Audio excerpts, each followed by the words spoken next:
Hello all, my name is Krish Naik and welcome to my YouTube channel. So guys, recently as you all know, I had actually announced two amazing live boot camps. One was with respect to computer vision with generative AI and one was with respect to advanced NLP with generative AI. Now, in this specific video, many people were also asking, Krish, please, can you upload some of the demo videos with respect to the session that is currently going on? So considering this particular request, in this specific video, I have uploaded a recent live session, complete live session of 4 hours. And over here, our mentor, who is specifically for computer vision, that is Monal, will be taking this entire session. This will just give you an idea like how the flow of the entire session actually happens. When do we take the doubt clearing? How do we take the doubt clearing? How do we explain from basic terms to the advanced terms? Everything is basically shown in this particular video.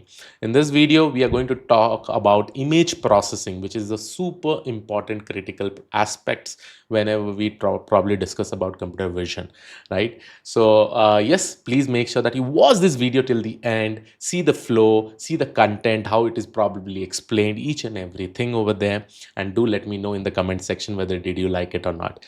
Additionally, if you also want to check out the courses link will be given in the description of this particular video. So let's go ahead and check it out. Thank you.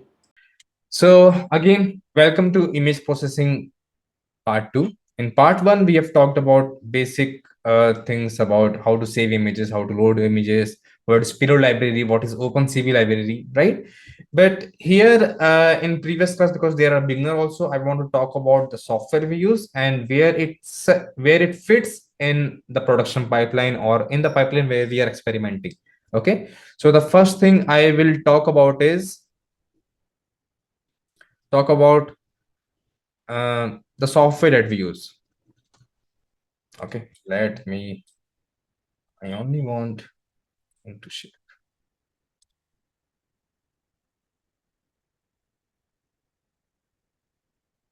I will only talk about software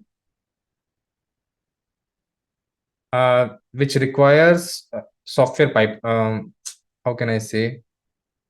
Yeah, let's talk about software first. And then we will start. Okay. Yes, overview of before session. No, that will take a lot of time. Okay. We will talk about different color spaces like HSV in depth. We will talk about some other color spaces, which is light and others. Okay. So we will talk about more color space today. More color space today. Also, we were talking about thresholding, image thresholding, color thresholding. So let's mention it as color thresholding. Okay, that is that. And then we will talk about contours. Okay, then we will talk about some image augmentation technique, you can say. So we will talk about image rotate, shift, and other things. So let's mention augmentation. Okay, and today hopefully we will be covering all of these 5 topics so that we can cover our image processing and start convolution neural network from next class. Okay, is everyone clear about today's agenda? Everyone please mention yes. Okay, okay, clear and ready. So let's start. So this is very important. Whoever is like new or experienced people might know, but if you don't know, just see the screen. Okay, so let's talk about the software which we use. Okay, daily or in production or tomorrow you will be using that. So one of the software that we use frequently is terminal. Okay, terminal is where we write command. Terminal is where we write command. Okay, there are different types of terminal. CMD for Apple user, it can be ZSH. You can also see git bash command line terminal when we install git. Okay, this will give you Linux kind of environment. in Windows as well. If you install git bash in your Windows, you will be able to see a command line kind of interface like Linux. Okay, so this is the terminal. Folder for today class I will also mention. Edge detection also require, yes. Okay, yes, PowerShell is also, but we don't usually use PowerShell used for like if you want to operate good in the operating system, but I'm talking about in general. Okay, CMD, ZSH, git bash and others. PowerShell is also one of that. So let me write PowerShell. So what it does, it can execute your command. Okay, suppose you have a Python file sitting in some directory D colon, then there is some folder F1. Inside folder F1, you have F1.1, F1.2, F1.3. Then you have folder F2 here, and then you have multiple folders of this file. So suppose you are sitting in this part. Okay, what you will do from the command, the first command you will do is move to the folder, and inside your folder you can run whatever your script is. Okay, your .py file you can run. Suppose it is sitting in folder f1.2 inside a directory. So how you can do achieve with this, with any command prompt you will go to that folder, and then you will use command like python, then the .py file. So what you're running, you're running a script. Okay, and what is the required? You require command prompt, and also you require Python installed on that system, right? A Python installed on your system. So this is what you can do with terminal. Okay, change directory. Okay, okay, warp is a tool. Okay, I will check warp. So this is what the terminal does. What is a notepad? Notepad is just a plain editor. Okay, it helps us write programs. Okay, it helps us write and edit program or any text in any extension. Okay, suppose it is a txt file, you are just writing notes. It is a Python file, you're writing Python, but it does not have a flexibility of debug. It does not have a flexibility of debugging it or running it. Okay, you cannot run, you can just edit, write, and this one. Okay, now comes, suppose VS Code. VS Code is an editor, but now it is a IDE as well. That is integrated development environment.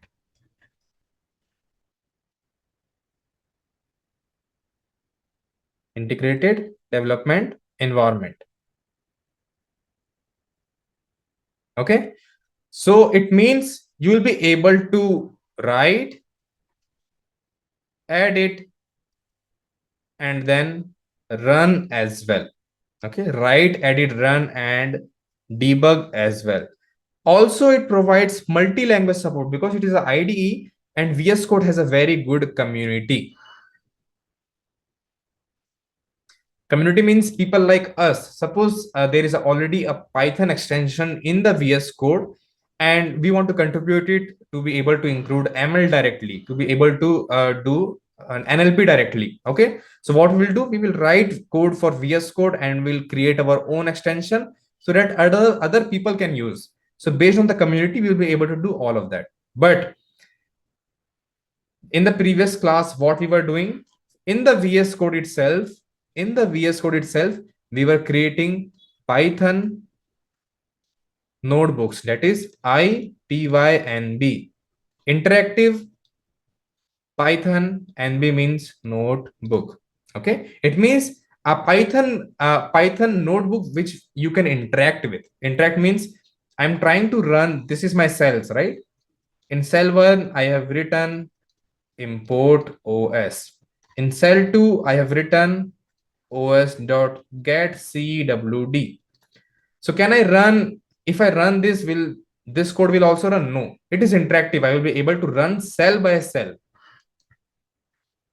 cell by cell, and it links with your Python environment. Whatever Python you have installed on your system, see, this is installed, and this Python environment is installed in your system. So from your system, we have installed Python, and from system, VS Code links. Okay, this is where VS Code links. VS Code links to your environment installed on your system and runs this cell. Okay, so it is VS Code that has a link to Python and is running cell by cell. Okay, now in the VS Code also we can open a terminal at the bottom. Okay, suppose this is your VS Code, and this is your VS Code, and this is your terminal. Okay, this terminal is same as this terminal. ZFH command, you have to go inside folder to be able to run this command, run like python.py. Your terminal will not run cell by cell. Okay, your terminal runs script. It is the same terminal, but you are watching the terminal. You are able to access the terminal in the VS Code because they have a window there. Okay, it is the same exact terminal. Okay, so now what we have seen now what is the difference between Python notebook. I'm going to kind of merge this workflow but understand different components. Okay, Python notebook, it means run cell one by one. Python script means we have 100 lines of code. Okay, and when we run that command with the help of terminal, that is Python, that script.py, it will run all of those 100 lines in a single go and will give you the output or the error. But in notebook, what you can do, run this. If it doesn't give me error, run the next line, just like interpreter, run one by one. But here it is like a compiler. It compiles all of your lines of code and then run. I'm talking about in just intuition. Okay, so where you will use notebook and where you will use script. So notebook is used for experimentation. Okay, experimentation, learning is also a part of experimentation only. Experimentation, learning, sharing files with your team, because everything is in POC phase, not in even POC. Experimentation, we want to learn one by one, and it's not like you have written 1,000 lines of code and you're debugging something. Okay, you don't usually do that when you're learning. In learning, if something is not learning that time, you will fix then and there. This is what experimentation and learning means. Can we deploy notebooks? Do we deploy notebooks in product? No. So this is not deployment friendly. Okay, we should not pick for deployment in case of notebook. Okay, because who is going to be there to run cells one by one? Does it make sense to apply notebook in deployment? That first, someone we have deployed into the client and someone is there sitting there in the client deployment and doing import OS, import then os.get environment. Does it make sense? No, right? It does not make sense. So what do? We do experimentation in notebook, but once our experimentation is done, suppose we have done experimentation of multiple machine learnings, multiple computer vision, and we got to know that out of those 10 experiment, I can create one in production because I know out of 10 one performs the best.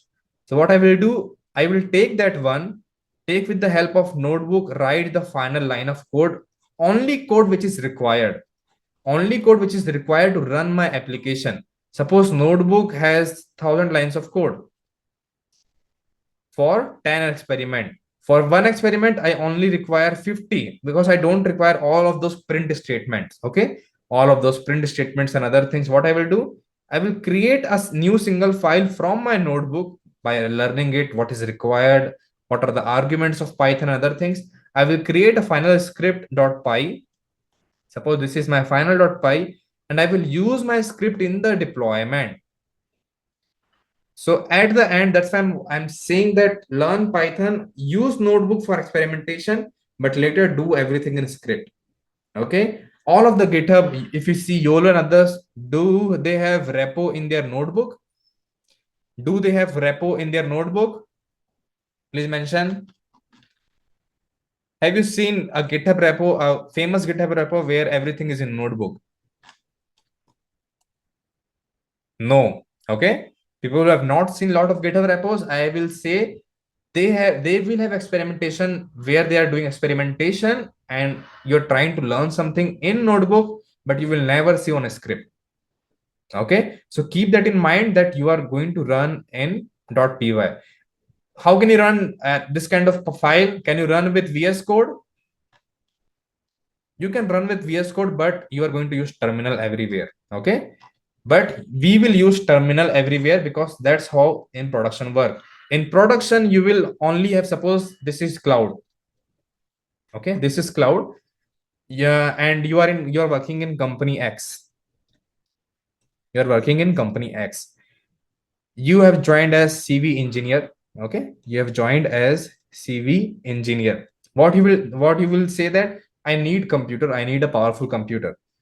Will they be able to provide you a laptop with a 100 GPU or a bigger GPU? This is the kind of GPU you can search on internet. This is not a desktop GPU. Okay. This is a server kind of GPU. You can use in desktop, but these are on servers because they are very high maintenance. Okay. So what they will do, they will ask from the cloud provider, they will ask for a VM. Okay. VM is virtual machine.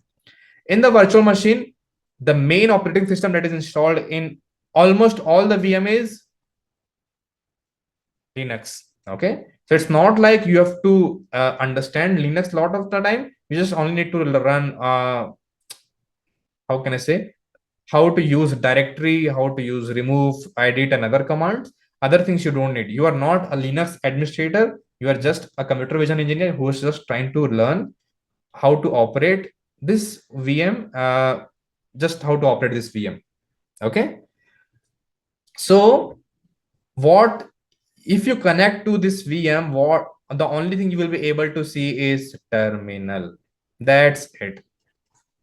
You will not be able to see notebook. You can connect your VS code with this VM to be able to see file structures like we see in our computer. You will be able to create notebook there as well with the help of VS code.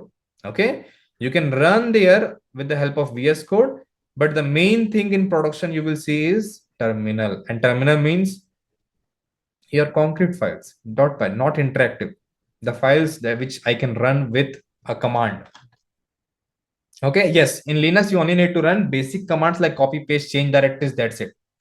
You can use ChatGPT and can be a Linux administrator. Okay, not an issue. So never think about I have to again learn a new kind of language now. No, that's not an issue. Okay.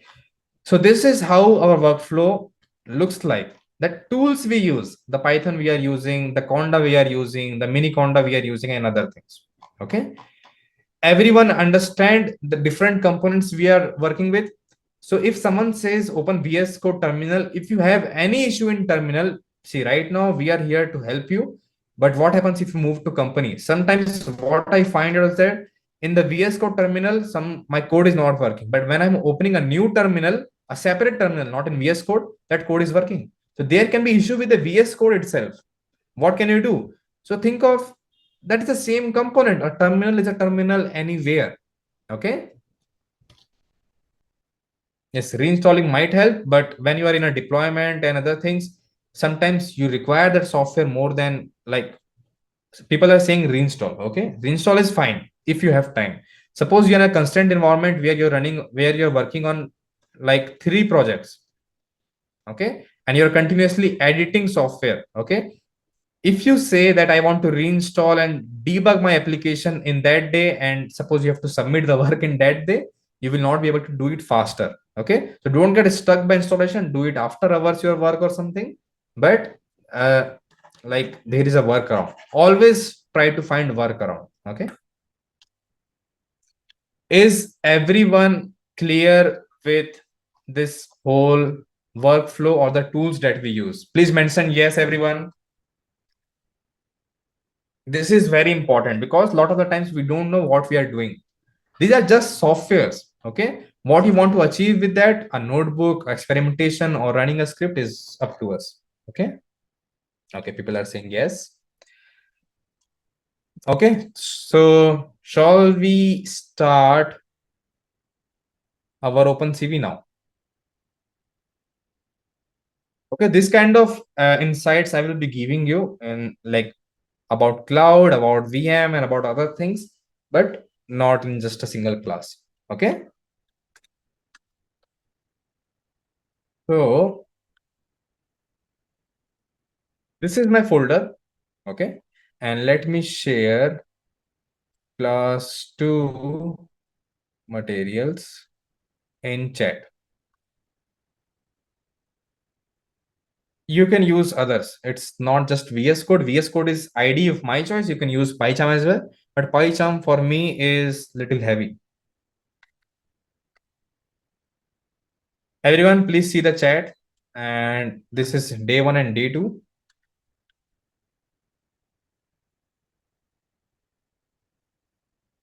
Don't anyone please like everyone don't comment, just download and see the screen. Okay, I've mentioned for 5 chat, don't comment. Okay, otherwise anyways people will not be able to. I think this is for everyone, right? I think everyone can see it. Okay, so before that, let me start one visualization that is present here.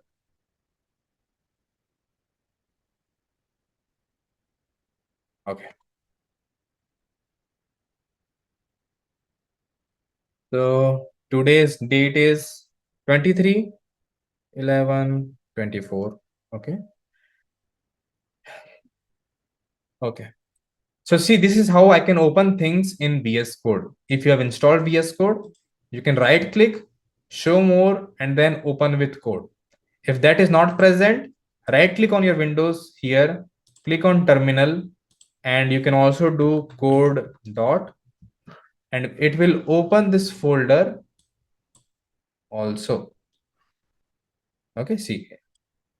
Yes, I trust the author, and you will be able to open it. If you still don't want this method, okay, code dot, then just open VS Code. It will open a new terminal, and in that new terminal, click on file, then open folder, then go to this folder. My folder is in this place. Let me go inside folder. Yeah, okay, don't want to see this. And then paste that path here and press enter. So you are now inside that folder. Select folder and you are inside that folder now. Okay, so I've shown you 3 methods to open. Yes, I will share useful VS Code extensions later. So this is how we have opened our VS Code. Okay, let me close unnecessary things. Terminal code, or see, I've shown you 3 methods. One I mostly use in Mac, that file, then open folder. Okay, go to that folder and open that particular folder which you are trying to access. Okay, see, you have to be engineer, everyone. If one method doesn't work, try to get into the new as fast as possible. Okay, so yeah, let me minimize this lot of information.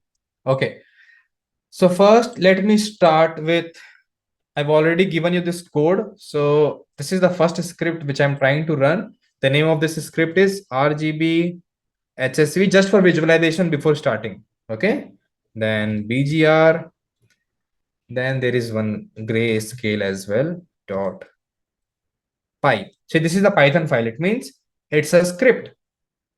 Okay, so let me run this script.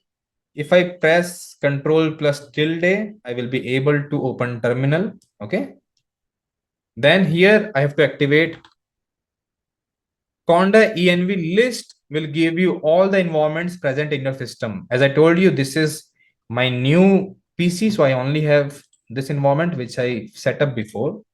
Okay, so I will do what I will do, conda activate kncv1, and then okay, this is PowerShell. See, In PowerShell, I might not get all the things. So I usually what I like is command prompt. Okay. Conda activate KNCV1. You can see now I am inside KNCV, and this is also what you can see on Linux and other terminals. So now what is the file I want to run? I want to run Python, RGB, HSV, and other things. Okay.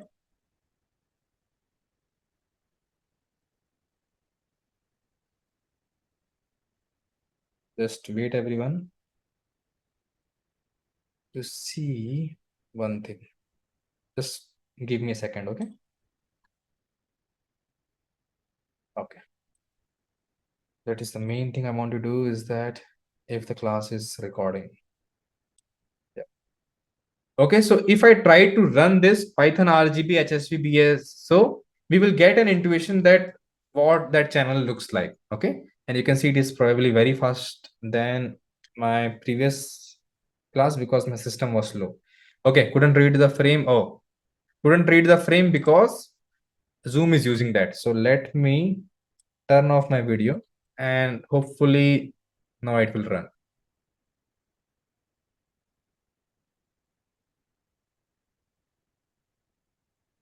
Okay, got it.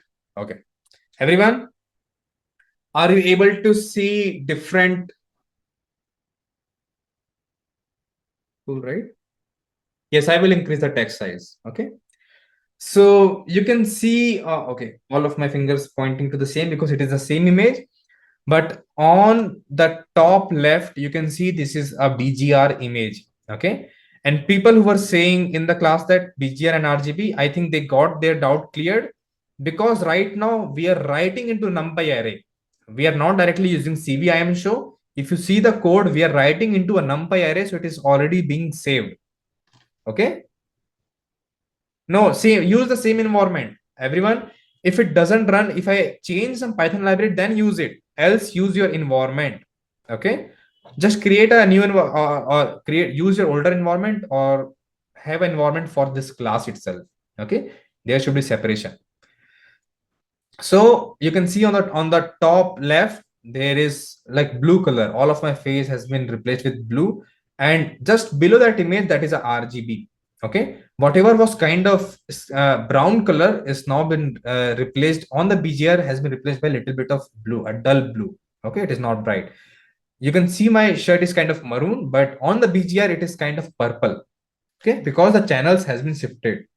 Error KNCV, use your previous, don't use KNCV1. Use your previous environment, everyone.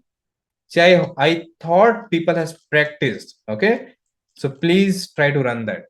And on top right, you can see HSV. Then if you don't remember previous, type a command conda env list, conda space env space list. People who are saying no module name CV2 found, please activate your old inner environment. Okay. Yes, I will share today's resource again.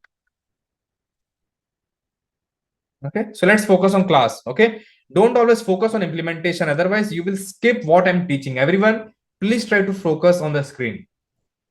It is good for everyone. Okay, so I'm not watching chats now. If you ask something, you will miss the class. Okay, so let's focus here. So on the top right, you can see HSV. Now, what is HSV? How it is different from BGR and RGB, I will talk about in very depth. And you can see grayscale, just a grayscale. Okay, just a single channel, that is lightness. Okay, only the light intensity is there in the grayscale. Either it is dark or light or something of a gray color. Okay, then use CV underscore live or base.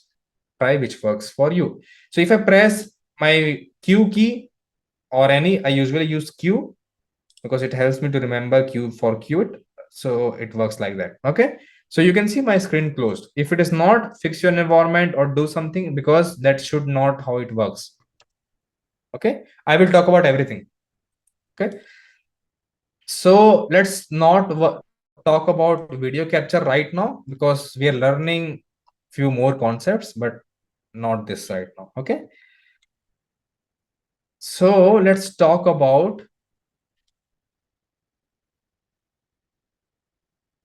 RGB versus HSB. This is first agenda, which I have not mentioned here. Yeah, we have mentioned. Okay, more color space we are talking about, but we are going in depth on HSC because it is very important for color thresholding. Okay. So in RGB, let me draw some axis. I want to draw into shape and line. Y-axis, X-axis, and Z-axis. Okay. Now suppose this is the axis of, let me have that same exact thing so that you can all can follow the notes. Okay. Suppose this is the axis of blue. Okay. This is the axis of blue. X is the axis of blue. So as we increase from this point to this point, our blue saturation will increase. Okay. Suppose blue is from 0 to 255. So we are increasing that values. Okay. Then this one is, okay, let's consider this as red. And then let's consider this as green. Okay. And this is where 0 is. Okay. So as we are increasing here, our blue kind of getting more saturated. Think of this like that. Okay. When we are moving from this to this, but in OpenCV, it happens like 0 is the darkest one. So let's go from 250. Suppose this center is 255. It means everything is white here. Okay. Everything is white here. And this is where we are getting to a darker shade. Darker shade means we're tending to 0. Till this part, everyone is clear. Center is 255. When we are moving to, we are moving towards 0. Think of this like that. Everyone? Okay. So this is the, for any color, the brightest color is white for any color. But when we go to that, it will be kind of very dark. It will kind of blackish. Okay. So blue tends to be blackish. So let's plot a cuboid here. Okay. So it means suppose this is the end. So this will create a square. Okay. And for that, how should I plot it?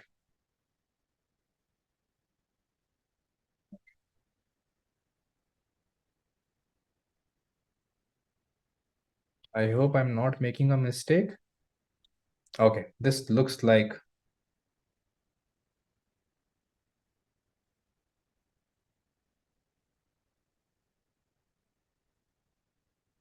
everyone is able to visualize this kind of room, right? Everyone, this is your floor, this is this wall, this is this wall. Okay. So as you can see, suppose I am picking one color here. This is again separated into a lot of channels, a lot of lines.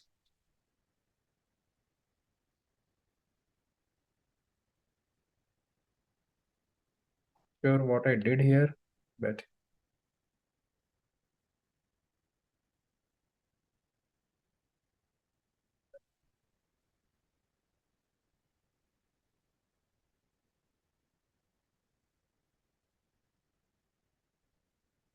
okay. Now suppose I want to know a color of this box. Okay. If I want to know the color of this box, it means it has some amount of red.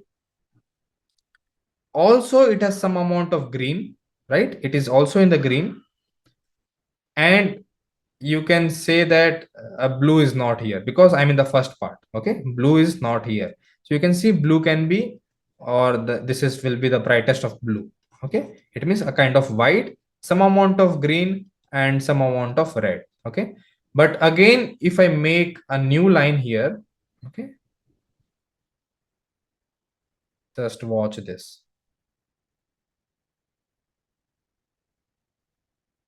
Suppose this is a new plane.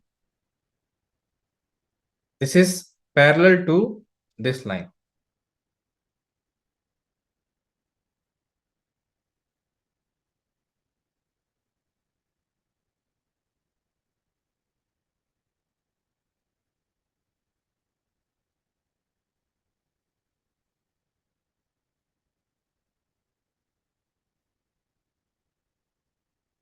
Okay. Now I want to find this point.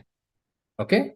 I want to find this point. So what it will be? It will again be, because this is red again. Red will be same because it is parallel to, suppose, this point. This point and this point is parallel. We will have some red.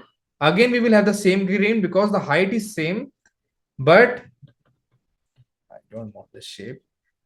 But there will be some difference in blue because we have shifted to a different blue. Okay. So it's like when we change even a single pixel, okay, when we change even a single direction in RGB space, our whole R, G, and B has some value. Okay. I cannot target a specific kind of blue. Okay. So I can only target this part, or this part, or some this part, but I cannot target a particular kind of blue in RGB because it has, for every color it has dependency to R and G. R and G also changes. This is also a blue. If I talk about this one has also blue, but a different kind of blue.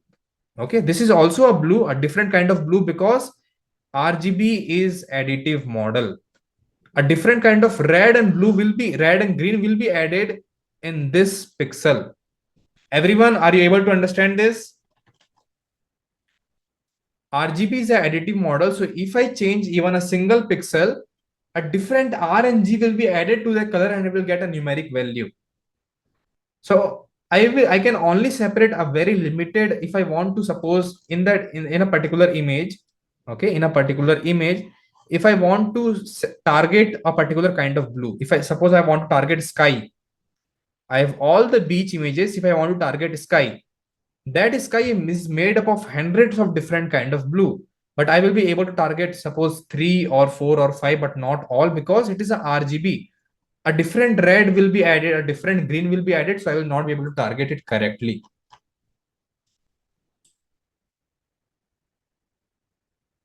Sir, can you please explain first plane where blue is 255? Because this is the x-axis, right? This is the center. From the center we are creating, this is a different axis. All the values of that blue starts from 0 here. This is the plane of 0. This is 255. Suppose this is 150 and this is 0. If I create a plane here, okay,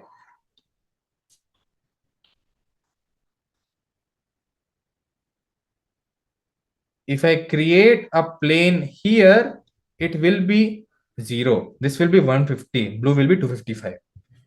Am I mentioning it right, everyone? Am I mentioning it right? Yes, I'm sharing my video. Okay, so let me start my video. Okay, so I hope everyone is able to understand this kind of cube. Okay, so let me, this is our notes page. Just wait. Okay,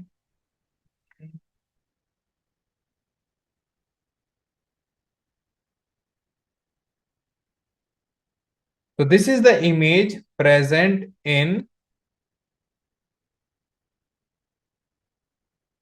your notes as well. You will be able to understand it now. Okay,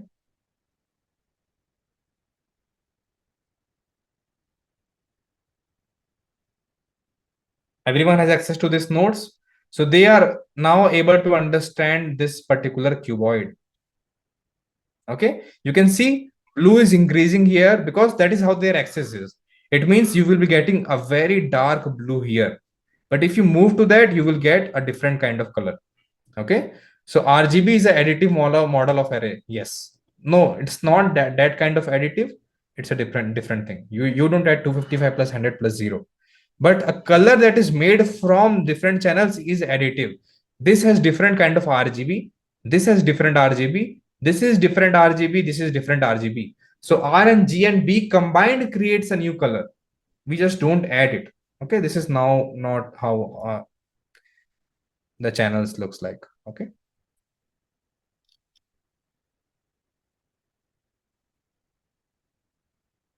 Left blue wall should be zero. See, it should not be zero because as I told you at the start, suppose we are starting from 255 and going to zero, going towards 000. Just a different kind of explanation. You can start. This is my axis. Okay, this is, you can say, we are going in a different direction. Just for your explanation. Okay, this is just for your explanation of understanding of this cuboid. This is the brightest and the darkest of red. This is the brightest and darkest of green. This is brightest and darkest of blue. All the colors, this pink is made up of some of blue, some of green, and some of red. Again, for this white, everything is 255, 255, 255. Yes, 255 is the brightest color of any channel. So is everyone clear on this concept of RGB color space? Is everyone clear? Please mention yes.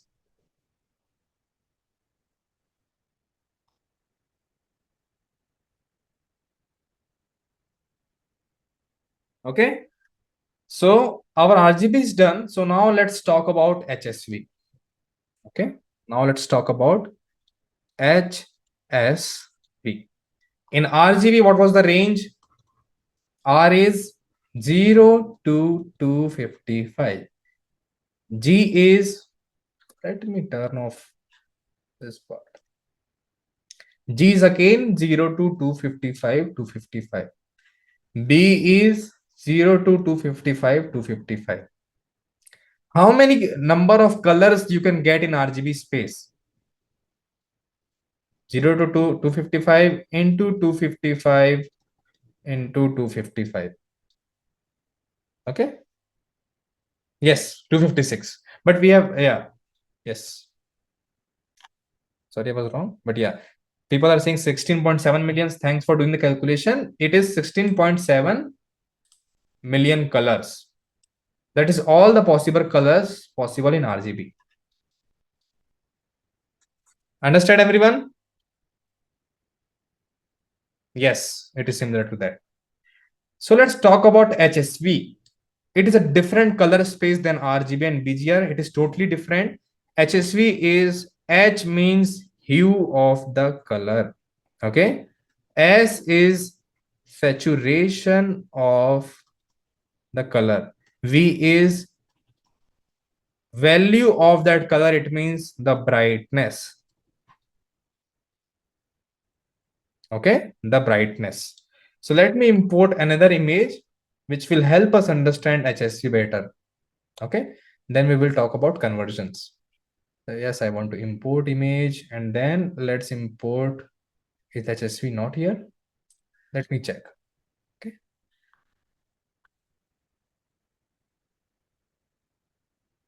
Oh,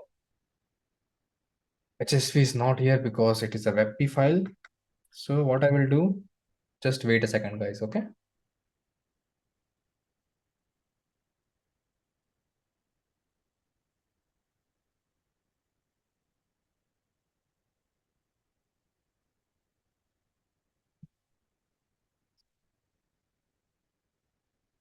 Give me a second.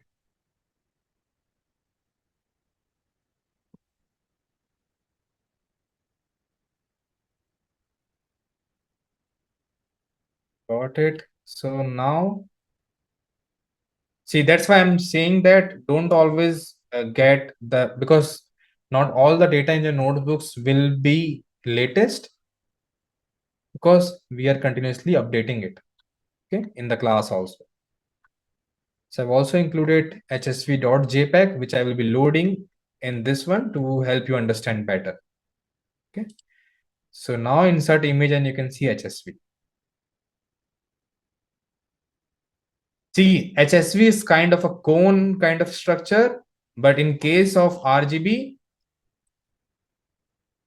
I'm about to scroll, just wait. Okay.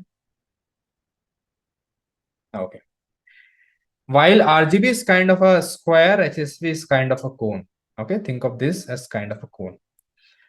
So hue corresponds to the color component of the color. It is a base pigment. So for each color, there is a 360-degree wheel. Okay. This is a wheel. Now that I want circle. Yeah. This is a wheel. Okay. You can think of this as 0. And this is 60-degree. Then this is not 60-degree. This is 90, 180, then 270, and then this is 0. Okay. This is a color wheel when I'm talking about hue. When you see this cone, the top is hue. It means you can see there is a separation of red. It means red is around 0 to, I'm just giving you an example, okay, because I don't have any exact value, but I can see red is like from 0 to kind of 30 degree, around 30. I can see red, and also around 330 to 360 is also a red in this diagram. Everyone, that is correct, right? Okay. So this is how I can see the red. So as you can see in HSV, I already have a separation of color. Okay. Now think of saturation. Can you see this inside of cone, 3D cone? For the bottom is 0, it means the dark. And when we are getting not dark, the bottom is 0 is mean it is bright. And when we are increasing the saturation of that color. 0 means we don't have any saturation, it is white. When we are increasing it to some value, it is becoming that color. So suppose I am starting from red with saturation of 0. It means the red I picked is of brightest color. If I increase the saturation, it will become this kind of red. This is the red. It will make it look more vibrant. Okay. So hue is the base color. It means we are picking some red. What kind of red? It's up to the degree. Now in that red itself, what is saturation, right?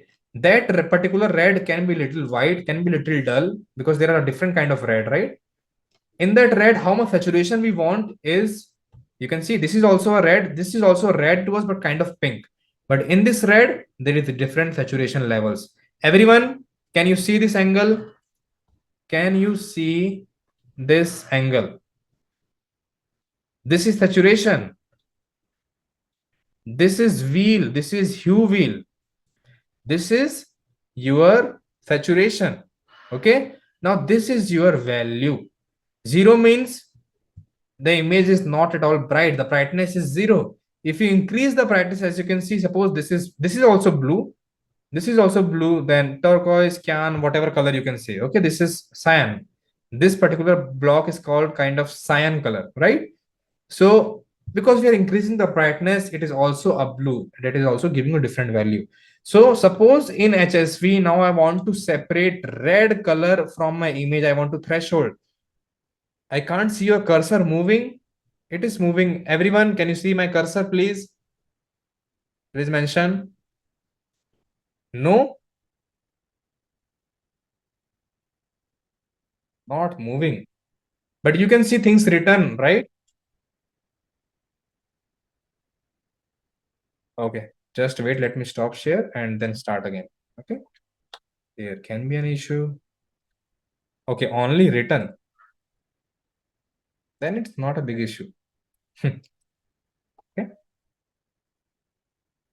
Can you see the cursor now?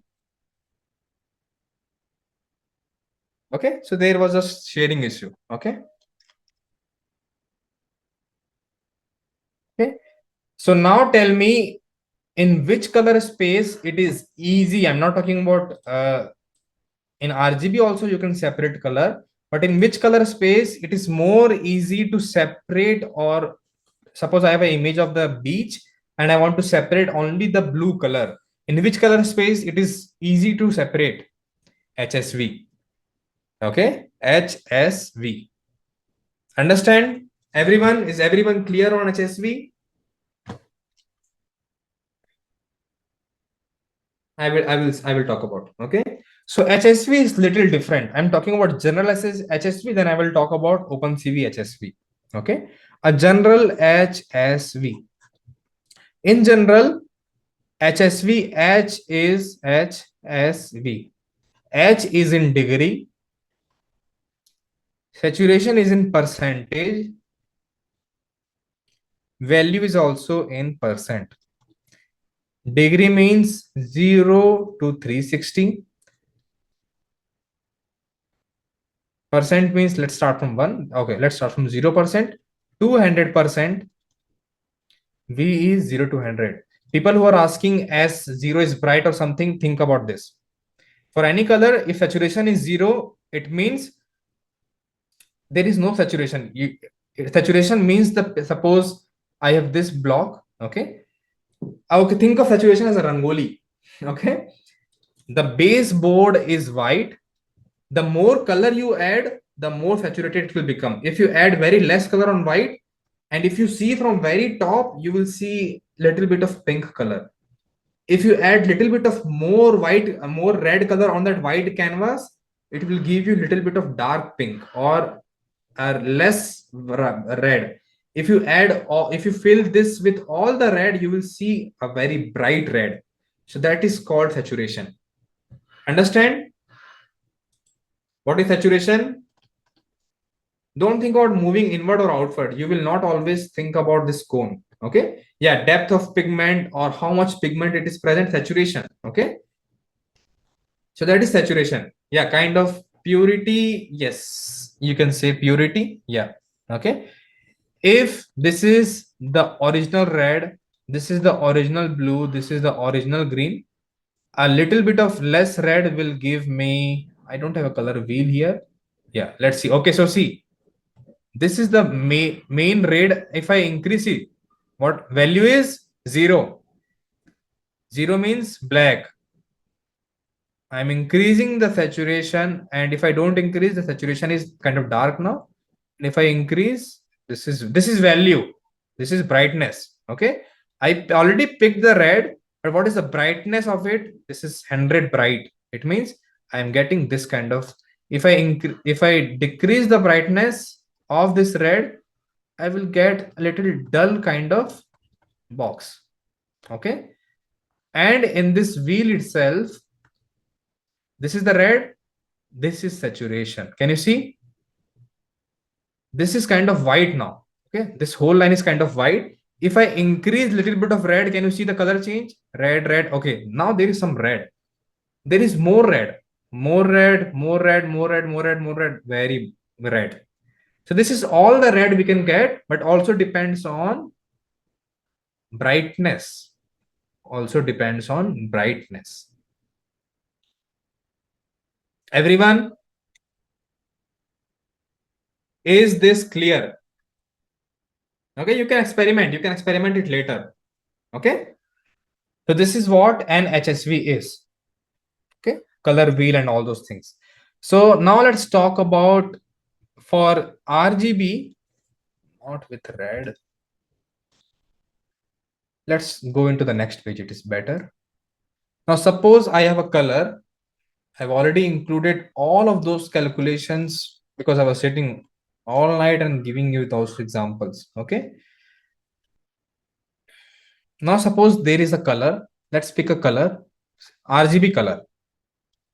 Color is, what is the color we will pick? Okay, color is 100. Okay, color is 100 comma 255 comma 180. Okay, it means red is 100, G is 255, B is 180. Okay, now if I have to convert this to H S V, does it means that my H is 100, saturation is 255, and B value is 180? Is the conversion should happen like this? Please think and then let me know. Is the conversion should happen like this? Why? Because my red was 100, green was, this is an additive model. This will give me some different kind of color. So let's see this color. Okay, everyone has Google Chrome, right? In Google Chrome, we can search, wait, RGB color picker. Okay, RGB color code. Let's search RGB color code. Okay, I got one website which I will show it here. Okay, so what is the R we have picked? We have picked 100. Our G was 255 and B was 180. So it is some kind of this color RGB. And see, this one is already giving you HSV. My hue is 152, 61 and 100. So let's see in our color wheel as well. Okay, 0. What is this? 152. Let's go to here. Around this color is 152. Everyone can agree, right? Around this color is that 152. Right, everyone? Okay, 152. And then there is again in the same website, you can see saturation is 61 and then it is value is 100. It means this is the brightest color we have picked. Okay, then how it is calculating this value, we will talk about that algorithm now. Okay, everyone, we will talk about this algorithm now. So let me close this, and then we have covered this part. Okay, so this is not how it works. So let me erase that, and at later we will fill this part. Okay, we will fill this part. So this is about to do from the algorithm. We have to fill this part. Okay, please explain this part. What part said?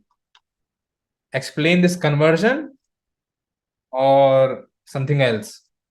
Please mention fast. Okay, okay. I will explain this conversion. It is very simple. And also in that one, I've written the code and the algorithm. So let me write it. Okay. So algorithm step 1. This is RGB. Okay. Algorithm step 1. So first, let's get divide each the color range. Okay. Divide each RGB by 255. First, let me write the algorithm. Okay, let's me write the algorithm. Second is from the division, we need to find out compute C max, that is color max, comma color minimum, then difference of C max and C min.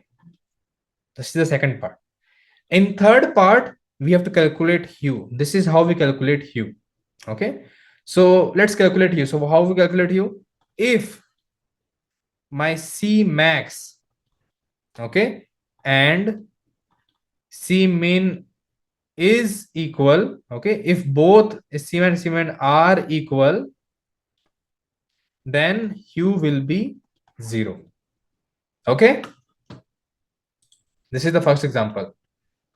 No, it's not like that. See, we are building things from, like, we are learning fundamental things. So there is nothing like we should always apply that. Okay, this is the first condition. Second is if C max is equal to R.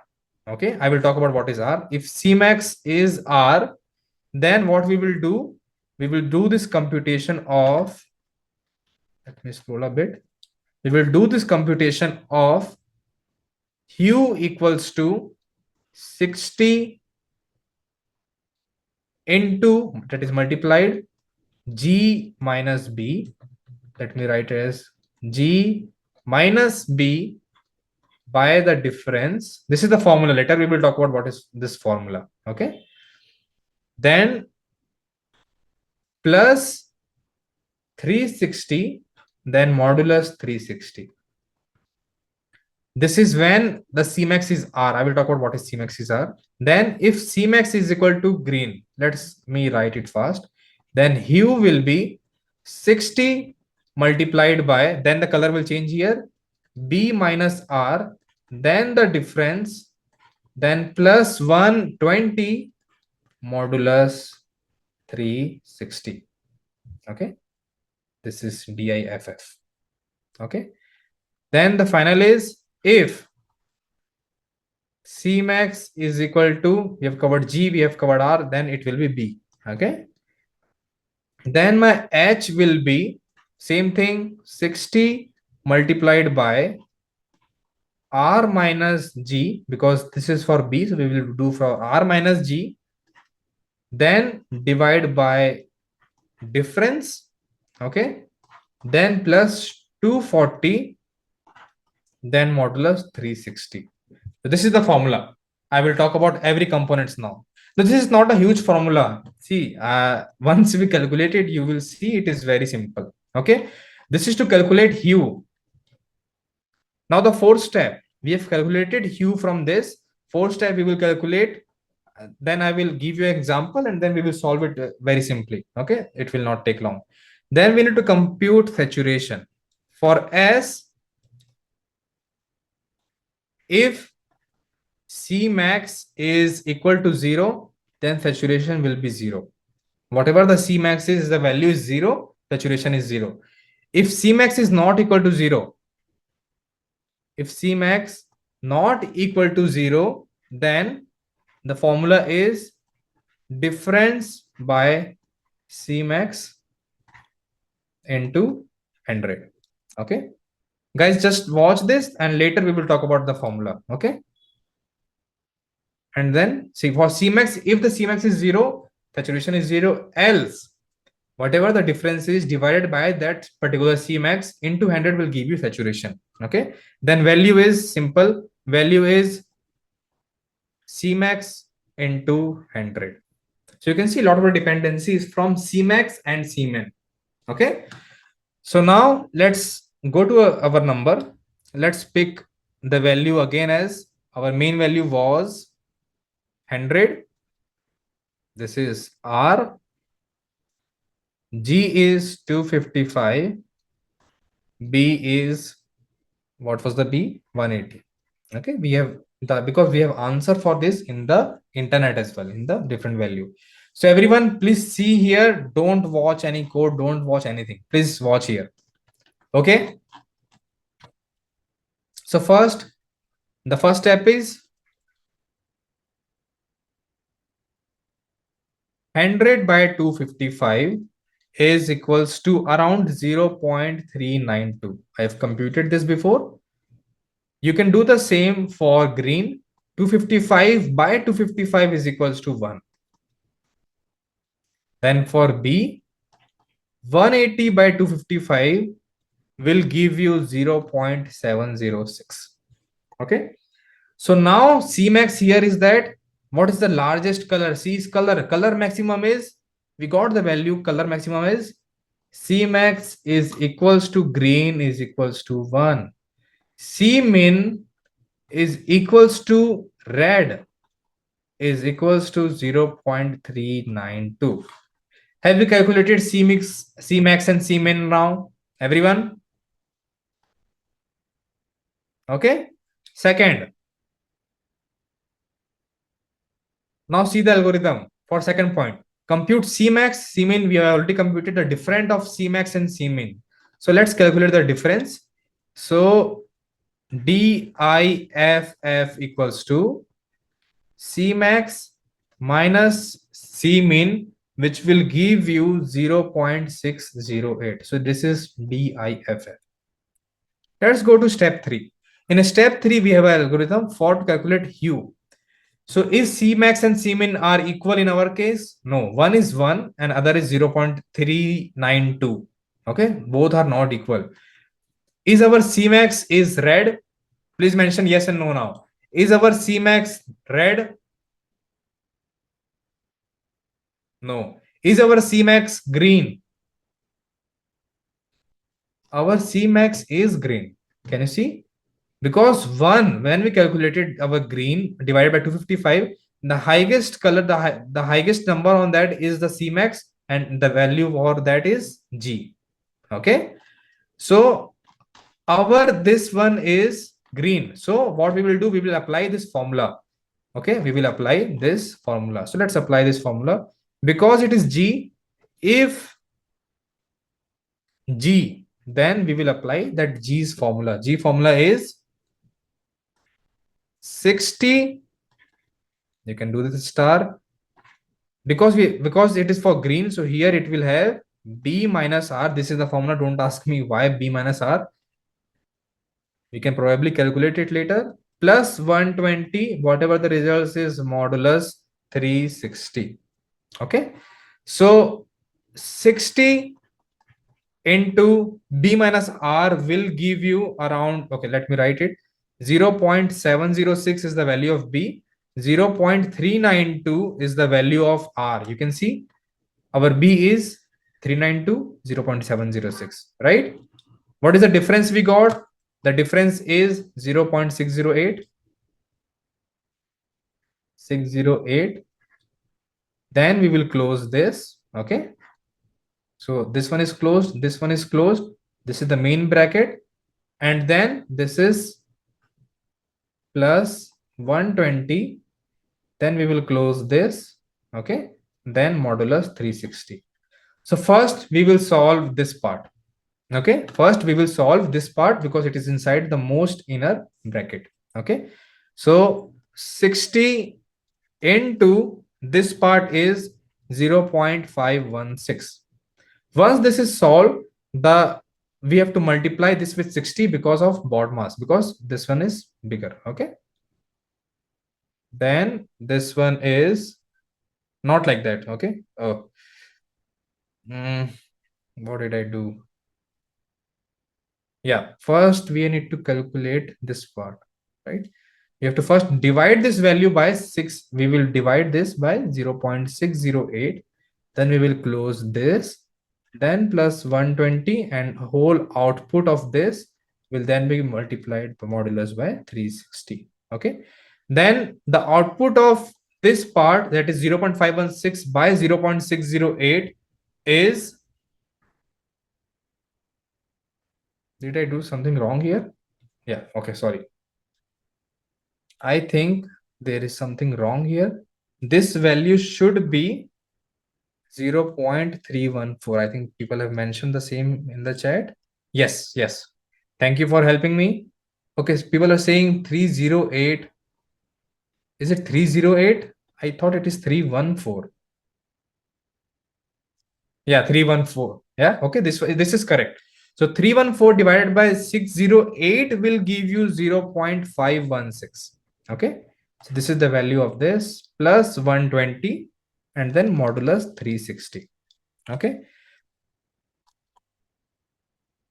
5 participants have raised hand. How do we get mean and max? How do we get mean and max? For RGB, we have divided whatever the RGB was with 255 because of highest intensity. Okay, then we will get, it is like normalizing it. Okay, then we will get this value for R, for G, for B. The maximum value of this 3 will become C max. The minimum value out of this 3 will become C min. Okay, then what we will do? We will do this calculation. This will bring us to 16 to 0.5, around 30, right? So 30.986 plus 120 by 360. Then this will give us 150.98 modulus 360. Because this number is already smaller than 360, the modulus will be this. So this is what we have calculated for hue. Everyone, this is what we have calculated for hue. Saturation and others are very simple. If saturation is, now the step of 4 was saturation. What is the value of saturation?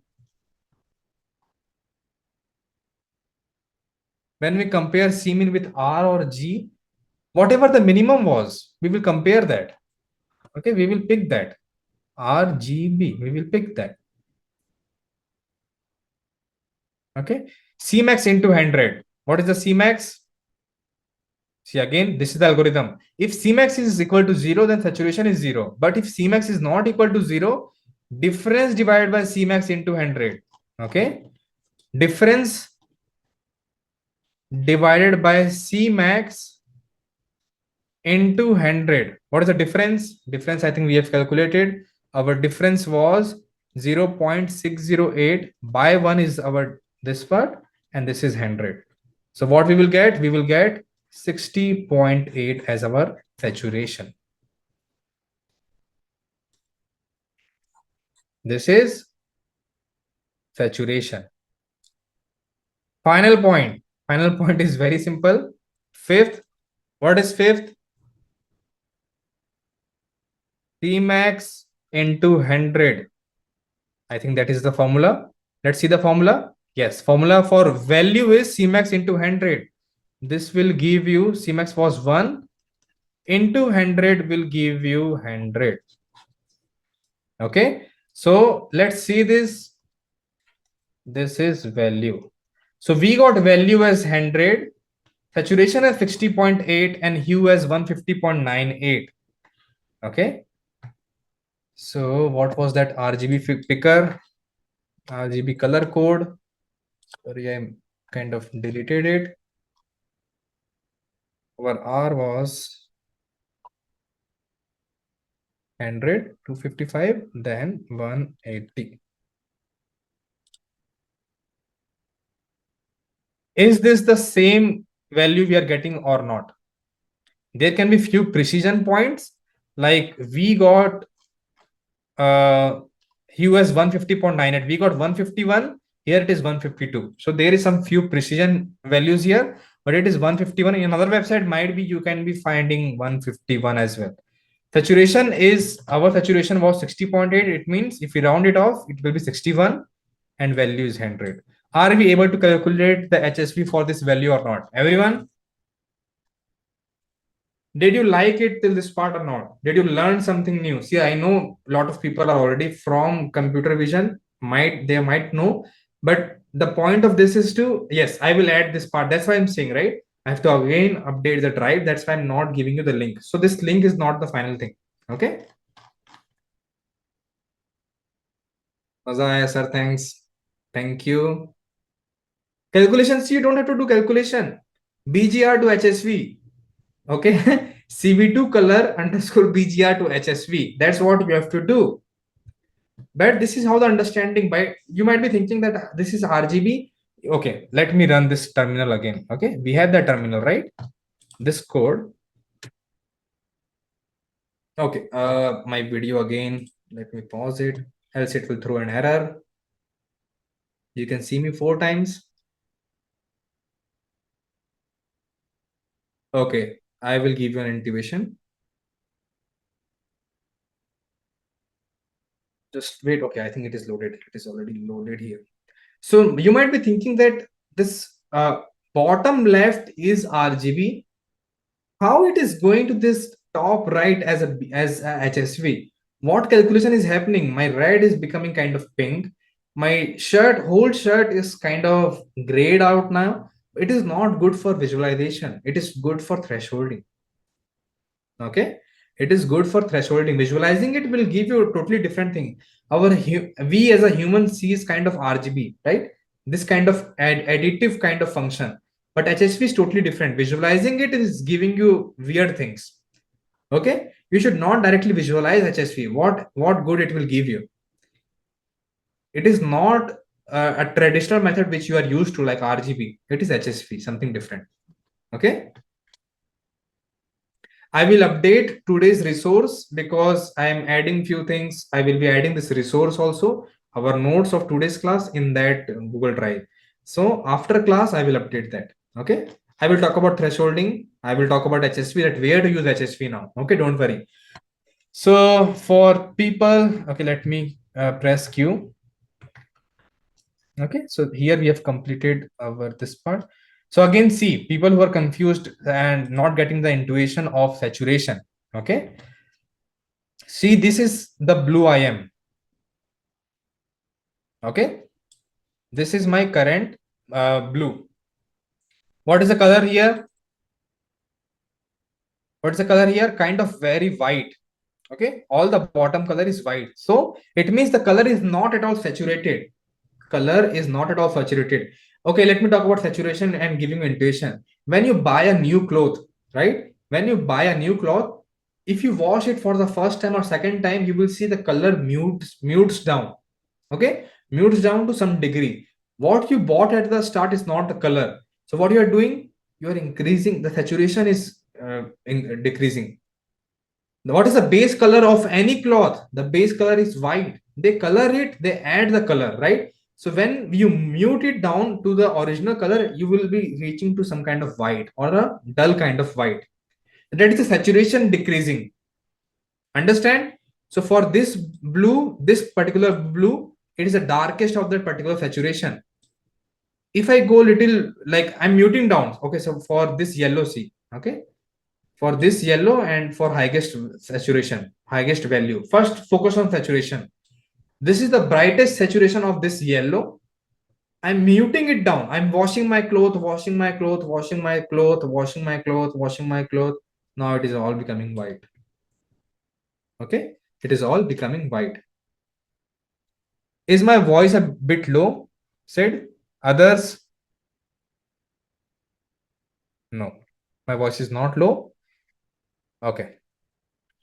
So this is about saturation. I'm muting the color down. The word is muting, or whenever you want to get intuition, just wash anything. Okay.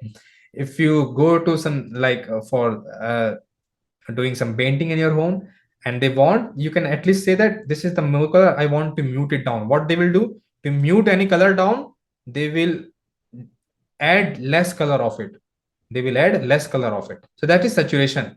Now for this particular color, we have done, our saturation part is done. I have picked this much yellow I want to put. Now on this much yellow, how much brightness I want. Okay, brightness, you don't add brightness in cloth directly, but brightness is like how much of, suppose how much of white you are saying. Okay, suppose this is the yellow you picked with no white. Okay, so what will happen, the brightness is all zero. The brightness, the value of the brightness is all zero, it means it is all black. Let's add little bit of brightness. You can see there is some brightness to this yellow and it is becoming very dull black kind of yellow. Okay, now let's add little bit of more yellow. It has become again but better than before. It is still a yellow but very dull kind of yellow. Increase, you are increasing the brightness. So that is what this is. Understand? Play with it to understand it. See, it's not like I understood saturation brightness from computer vision. Everyone has photo editing app. They move their sliders of saturation and brightness, right? Everyone edits their photo. Let me turn my video on because it is off. It is interactive. HSP is a combination of RGB. No, HSP is different, right? It's not a combination of RGB. 150 modulus 360, 150 is already smaller than 360, so modulus will give you that number. Okay, Adarsh? 150 modulus 360 you can do in Python. If you want, I will show you here. This is our code. There is a code. Did we write any code? Okay. See, for experimentation, I'm showing. Okay, let's do here. I'm writing Python, so this will open me a Python interactive shell. Not interactive, but it's an interpreter. 150.98. 150.98 modulus 360. So let me print the output because it is not a notebook. So I have to print. What is the value we are getting? 150.98. I hope you understood. So please try it. If you have some any doubt, keep a notebook and then keep applying. Okay, whatever learnings you are having. Let me exit. CLS will clear this your terminal. In Linux, it is CLEAR. In Windows, it is CLS. Okay. So now, final thing, and then we will go on a very short break because we have to cover a lot more things. Okay. In OpenCV, let's talk about OpenCV now. Let me write with this color. I like this color. Okay, in OpenCV, the hue values, what is the maximum hue value in general? 360 degree. right? The maximum you can go is 360. In OpenCV, they have tuned it down to 180. Okay, it means for each degree, now your precision is like not just 1 degree. Now you can move to 0.5 as well. 0.5 means the new one because they have halved it. Okay, they have just halved it. Okay, so in OpenCV, hue is to like till 180. S is 0 to 255 in OpenCV. It was 0 to 100 in percent. In OpenCV, they have made it to 0 to 255 as saturation. For V again, they have mentioned it like this. Okay, everyone?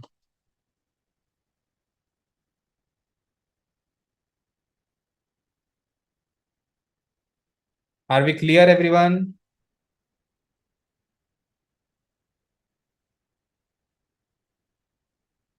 Please show the notes. This is notes, right?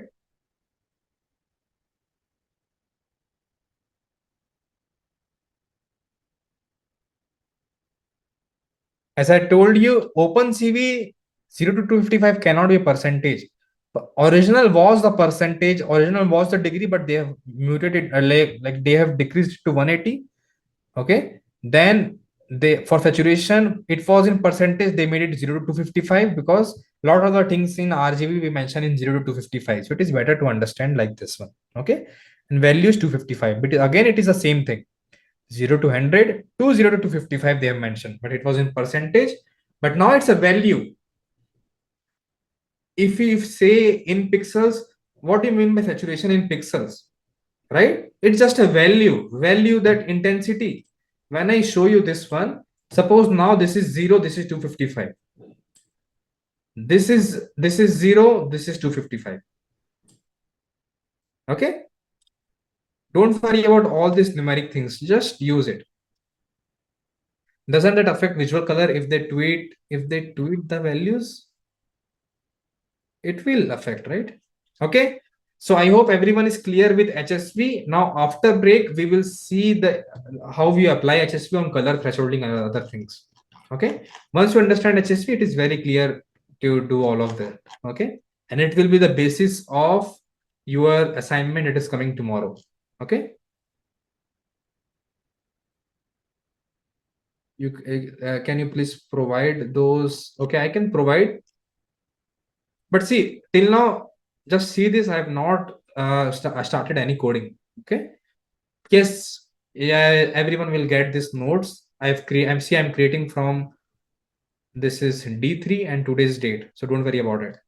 When is break? So it is 11:31 now. So let's take a 15-minute break and we will come at 46. Okay. No. Oh, my timing is all wrong. Okay. Okay. Wait. Let me sink in. Oh, it is the same time. Sorry. I forgot the time zone. So 11:46. Let's everyone come at 11:46. Thing in this course is going to be there will be a lot of learning. Okay. So that's what you have to prepare for. Great, great. Thank you. Hard to revise. Keep it max level. Yes, it will be cool. It will be max level because there is no point of learning if you're always learning beginning things, beginner stuff, right? You can learn from anywhere. In other places, computer vision is like, what can I say? I was like previously in your places. Sorry about that. Previously, I was in your shoes as well, and I was like, what is going on? And I learned it more harder way. I was given a job to do, and then the task was to just deliver it. Yeah, so that was little hard on that, but you guys will not face that. Okay, so always, but I always feel like we need to do hacker rank and lead code to crack job these days. Not always. Yesterday, also, I got a call for MLOps, and that was not even the requirement. I am telling you frankly. Okay,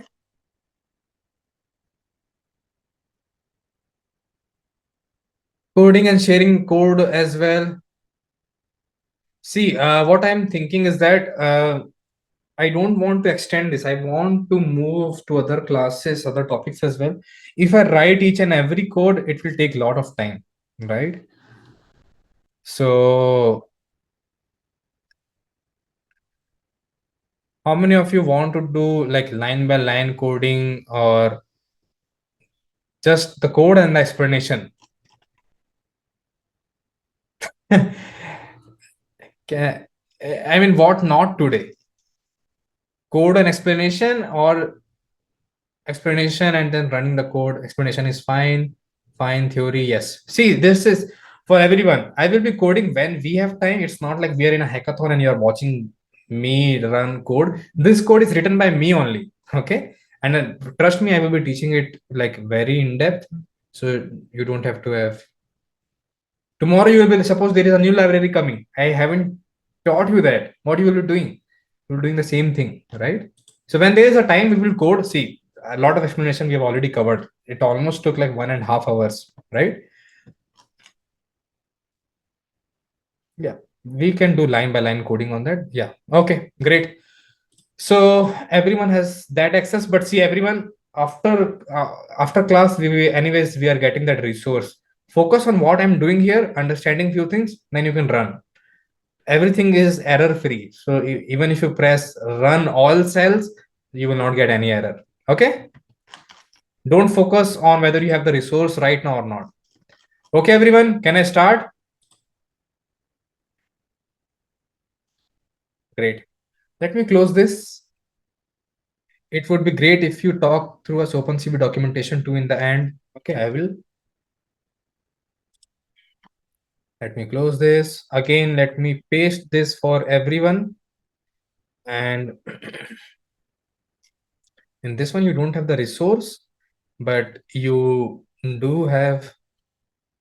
But again, I will update. There are a few images I updated, right? So let's wait for it to happen at the end.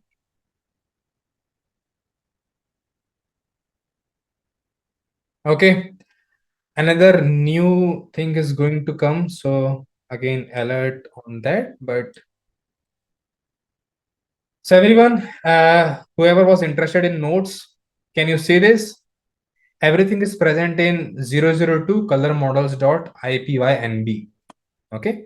Do you want me to zoom on screen? Control plus enter. Is this better or do you want me to zoom in more?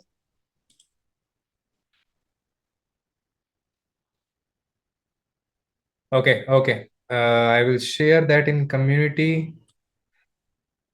See, the current code is there. You will not be able to get this graph. Let me do it now. Okay, just wait. Let me zip for US guys. Let me zip right now and we'll give you the resource.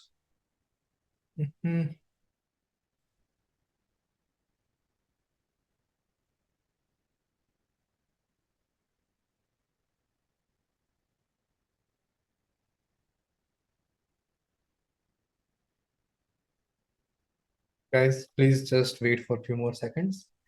I'm updating the current one with the latest of what we have done till now. Not on the notes resource, but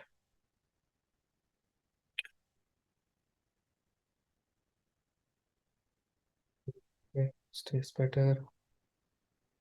I will be sharing on community. Okay.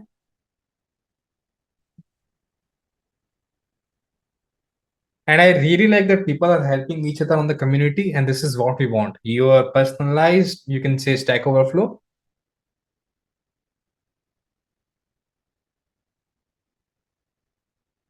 Yes, yes, I understand. Okay, so till now, watch this screen. It will be uploaded, then I will share to the community directly. Okay, but again, don't focus on community. Later, I will update it. So yes, why do we need to use HSV? I'm talking about. So this is pillow library, NumPy, CV2U. Everyone knows how to import. This is the same graph which I just showed. And in this one, let's see. Okay. I will just walk over through because the main concepts we have already learned. So KNCB1 I have selected as my kernel. Everyone can see that. This cell ran. Let me scroll from matplotlib.plot. If I want to plot an image, this is how I can plot it. Plot.imshow and pass that particular image. Okay.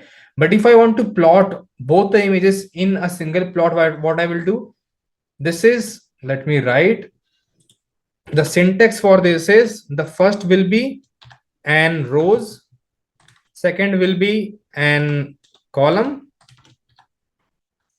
and then uh, yes, and then index. Okay, so n row means how many number of rows you want. I want one row, so I've mentioned in my subplot will help you plot multiple plots in a single go. Okay, so in subplot I've mentioned that I have total of one rows, so one row is common in all of them, but two column, you can see there is one column, two column, but I have two columns, so this should be same in both of them. But the index, it means now I have what I've done from the subplot, I have mentioned that create a single row with two column, and this is the index 1, index 2. In index 1, you can see in index 1,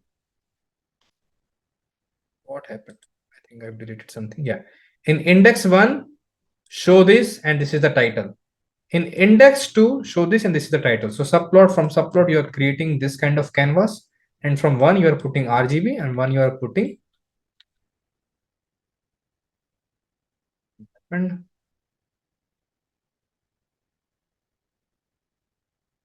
it's good. Okay, so what I'm doing, I'm reading an image that is a beach blue. You can find on the data. The beach blue is there. I'm converting from BGR to RGB so that I can visualize. I want to visualize in RGB. This is image RGB. From that image RGB, what I'm doing, I'm converting that RGB image to HSV. Simple as that. You don't need to apply that formula for each and every pixel of RGB to convert to HSV, right? You just use cv2.cvt color and pass the image you want to convert to what? To RGB to HSV. And here we will get our image HSV array. Okay. Now plt.imshow accepts that array, and we are passing image RGB on the left side and image HSV on the right side, and we are giving each of them a title. Once everything is done, we are just plotting this whole thing with plt.show.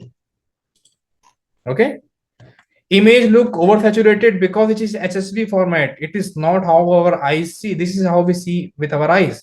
But this kind of color is present. This is a color of that hue. Suppose this is the same blue, but the saturation level differs. Okay. So plotting HSV will not give you good results because this is not how we are used to see the world. Okay. So just for plotting, we are just plotting it. Okay. Now this is RGB to HSV, the formula I have written, and you can pass. See, this is what I've passed. 150.96 I got as H, 60.78 I passed, and saturation value I got as 100. This is the implementation of this algorithm. Okay. This is the algorithm, and these are all the values already pre-computed. Okay. I've written it for your notes, so it will help you. So whatever I did in this notes is also present here. You can see there are a lot of notes written here. It takes a lot of time, guys. Okay. And hue, saturation, contrast, and shadow. Okay. You can also talk about the contrast. Like I'm just giving you an example. In your phone, get to the editor and check the contrast. Contrast are the difference between light and dark areas of the image. Suppose in this image, I have the darkest area in my hair. If I move the contrast, I will be able to change this part. Okay. So you can move your slider that way.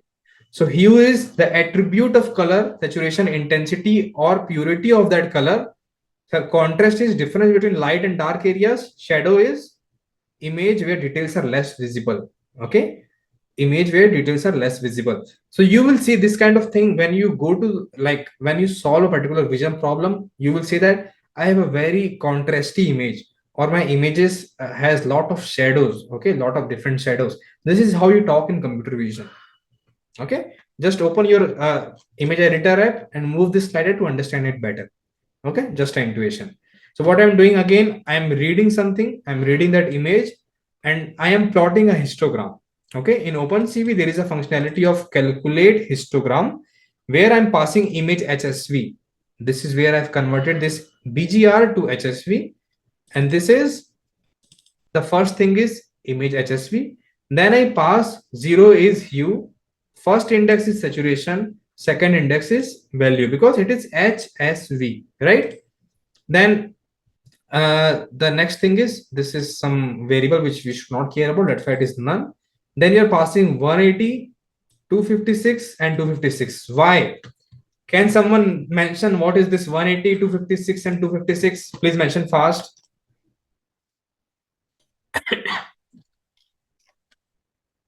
Okay, one person answered OpenCV. Yes, H in OpenCV is 180 degree, 256. 256 is the value of saturation. Now everyone is able to understand it, right? Okay, because now you understand the concept. Okay, if you directly see 180 and if you see the diagram of this one, you will be confused. You will be like, what it is 180, 180 is blue, but how red is 180? You will all be confused, right? But in terms of OpenCV, it differs. Okay, so this is that 180, 256 and 256, and you are passing that range 0 to 180, 0 to 256, cover all, in all the range. So you can see in the plot, it is 0 to 180, this is 0 to 256, 0 to 256, and the range you are giving here, this is the range for it. Okay, for the plot. So CVT to calculate histogram will calculate you histogram of it. Okay, histogram of the values of image HSV. If you want to see what is image HSV, so let's run through this cell and I will delete it because I don't want this nodes to be just get wasted. Okay, print image HSV. Okay, so let's print all the column, all the rows, and only the first column and see the value. You can see it is 108, 249, 138, 108, 249, 338. Okay. So we are getting that for the 0th index, for the 1 index, for the 2 index, and we are calculating the histogram from all these values. Okay. If I do this, we are getting everything now. Okay. So you can watch this kind of things later. But we are getting the value, we are calculating the histogram, and what we are doing now, it is time to kind of plot it, how the histogram looks like. So this is just you can say C1 SNS, and here we are doing that's just style of it. You can see the grid, you can do styling, it's up to you. Palette is muted, font scale is 1.2, we have set for SNS plot. Now we are calculating the, we are mentioning the figure of the plot we want. It is 16 by 6. So this is 16 and this is 6. So we are mentioning the size of the plot we want. Then again, number of rows, number of columns, and the index. So in this one, we should be passing hue histogram. Can you see? We are passing hue histogram and we are passing only the 0th. Okay. If you want to see what is this 0, I will also show you that why we are doing that 0. Okay. I don't want to do this. Then print hue histogram. So it should be list of a list. Can you see? Inside list, it is a list, but it our plotting algorithm, our plotting method accepts only the values. A single list, like it is what this function is doing. It is something like this. Okay, it is something like this. What we want is we want something like 1 comma 1. This is what we want. So what we have to do, we have to unpack it. So what we are mentioning is, if we mention, okay, if we mention the 0th of it, just like here, you can see, if we mention this, it means all the rows and only the 0th one for all, then it will only show us values in list. That's it. Can you see? Now all the values are unpacked. First value, second value, third value, like that. That's why we are doing :0, so that our plotting algorithm, it should be compatible with plotting algorithm. Okay. So in Y we are passing :0. Same for saturation, we are passing :0. Same for value, we are passing :0, and just writing few titles. So you can see we are getting histogram of hue. So we can see it is around 100 to something like that. Okay, not just 100, around 90 also we are getting something.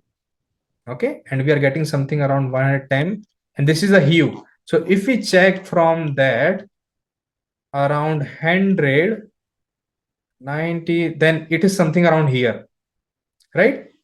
Because it is half of the value, so you have to multiply by 2 to get something around this. So images also have a histogram around here. So yes, it is around blue color. Everyone able to understand now? It is something around blue color. Okay, it is something around blue color. And that's what this plot is also showing. It is something around blue color. Saturation for that is, you can see, it's very bright. Okay, it's that saturation is very bright, and the brightness is also, you can see the image is kind of this kind of, just a histogram. You can see this kind of histogram in older editing software, but you will not see this kind of plot. You can suppose, okay, where is this useful? Now again, a real life use case of plotting a histogram. Suppose you have a data set of 1,000 images. This is your data set, and you have lot of images. Okay, you have calculated, you have taken their value of all the images with the help of calculate histogram and others, and then yes, in Photoshop it shows to change color. Now this is data set 1, and you also have data set 2 with all those values. I'm just giving you an example. Okay, don't think this is a problem statement. And for this one, we have also calculated histogram and all those values in NumPy array we got. What I will do, I will calculate a average of all of this hue value, saturation values, and others. And also for this average for all of it. From all this average, I can say that which of my data set is more bright. I can get answers like this. Which of my data set from this plot, what I will be doing? For data set 1, I will be plotting bar of value of average, and then data set 2. Suppose my data set 2 is more bright. So I can get answers like this with the help of this. Everyone, just getting you an intuition. Okay, just an intuition.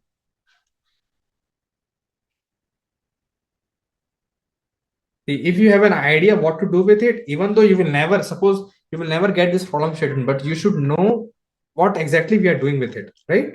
So this is again of all those things you can understand. We have already covered everything. These are Q points, Q ranges from this one, saturation value ranges, interpretation, vibrant images, and other things you can understand. Okay, just this is just, you can say, notes for you. Okay, now everyone understand the interpretation and everything. So we have successfully covered only the first notebook. Every class it feels like we have a lot of things to cover but less time. Yes, that's what we are doing, Akshay. Now so let's go to 003. Everyone has this. Okay, I think that Google Drive is also updated. Yes, it is updated. So let me share. Guys, just wait. Okay, the link.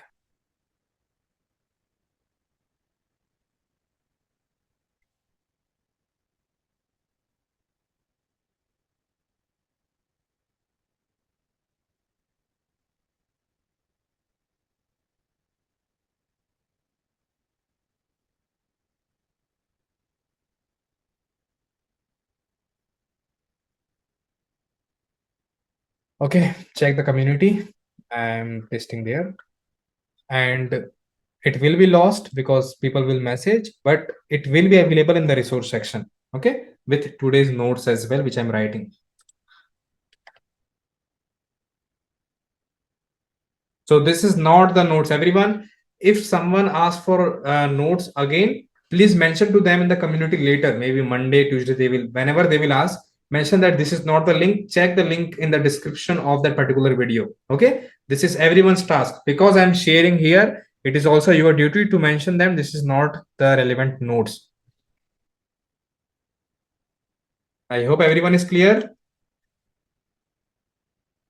Sir, what has all been updated? I wrote some notes in the notebook. I don't want to edit it later. If you have written something, just copy and paste, right? Okay. So now let's get to some interesting things. Okay. Now we are doing prediction of an image with the help of OpenCV only. Okay, so let's go through this fast so that we can cover doubts and other things. Everyone, is everyone ready? Don't write, don't kind of any code. Don't write your notes. Everything I'm providing, just watch the screen and understand the get the intuition. Later you can read the code. You are getting into deep learning ML. You have to read thousands of lines of code. So start from here. Okay. Others, I want to get a little more zoom possible. Okay, sure. Others, please mention if you're ready or not. I don't want to waste anyone's time who is watching it carefully. Okay, great. Thank you. So again, I'm expecting everyone who should they should know function, they should understand argument. We now know CVT, IM read. We now know how to get values from that channels and other things. So simple. Now whatever you understand, we are just using it. So in this function, what I'm doing, I'm creating a function of predict cool versus warm. In this function, if you pass an image, it will tell you whether the image is of warm of nature or cool nature. Cool means currently you can see my face is little cool. It means it is more of a blue, not red. But my background, it is more of a warm kind of color. But still the images is overall balanced. It means it is of white. It is not of blue nature. It is not of red nature. It is of neutral color. Okay, please close Explorer. Okay, this one, right? Okay, so my current image, the video you are watching of me is of neutral color. Okay, so let's see what is warm and all. Not to download day2 files, please help. Others, are you able to access day2 files? No. Okay, this needs to get fixed fast. People are saying yes. Guys, it is accessible. Okay, download symbol disappears for some. Okay, wait, I'm giving you zip in our chat here. Please download the zip from here. Okay, and then I want to be in zone to teach you.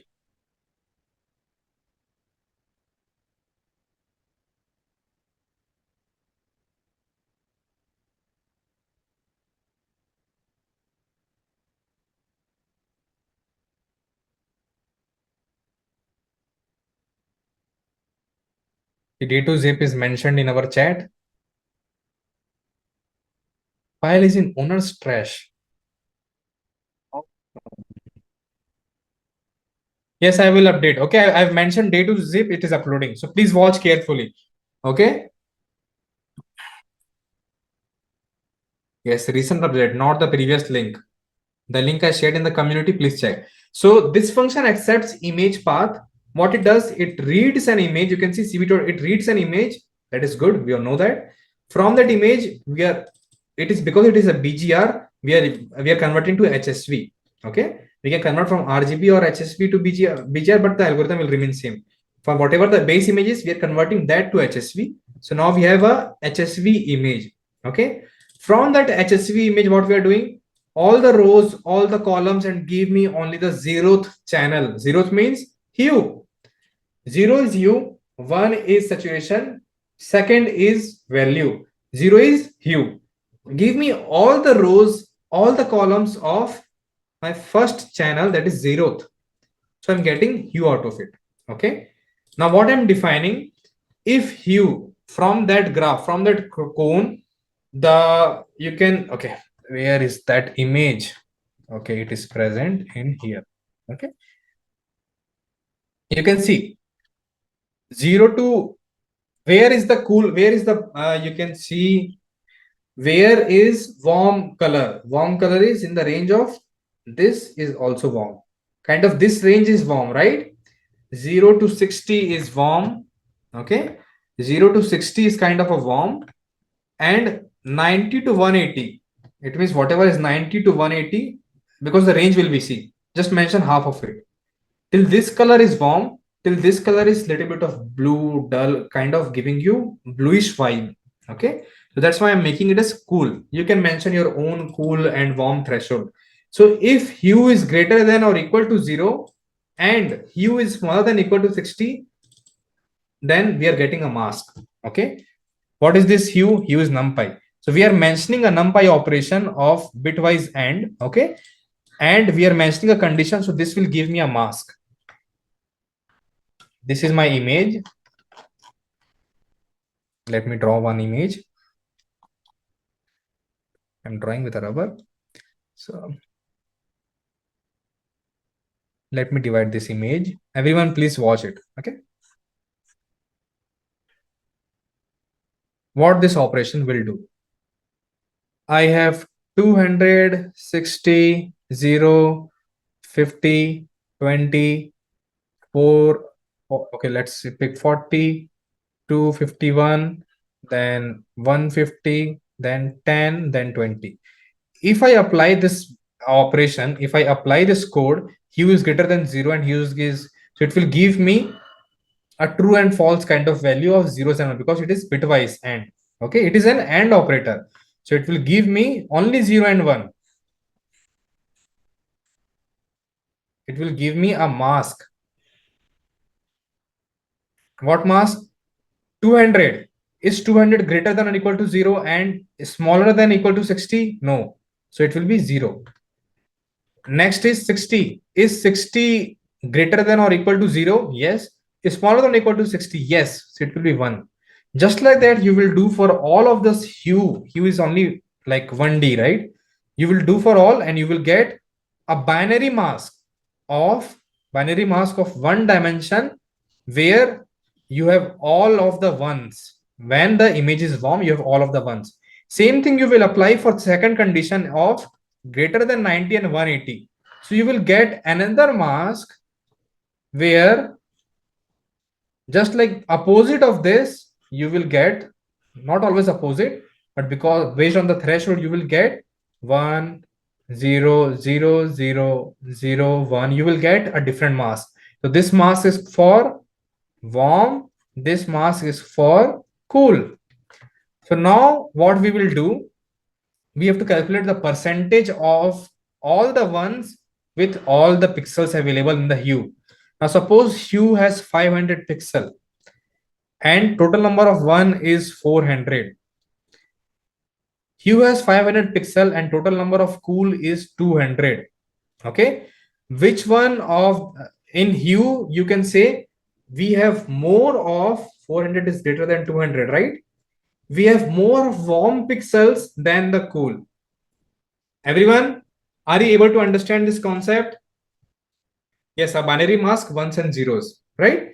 So we do have 400 by 500 and 200 by 500 pixels. So same thing I'm doing here. See the same code. np.sum of warm mask. This mask is all zeros and one. If I do np.sum, I will get total number of sum. Okay. Hue.size, suppose it is 500. I'm just giving you example. Into 100 will give you percentage. 400 divided by 500 into 100 will give you a percentage, and we are calculating the percentage here.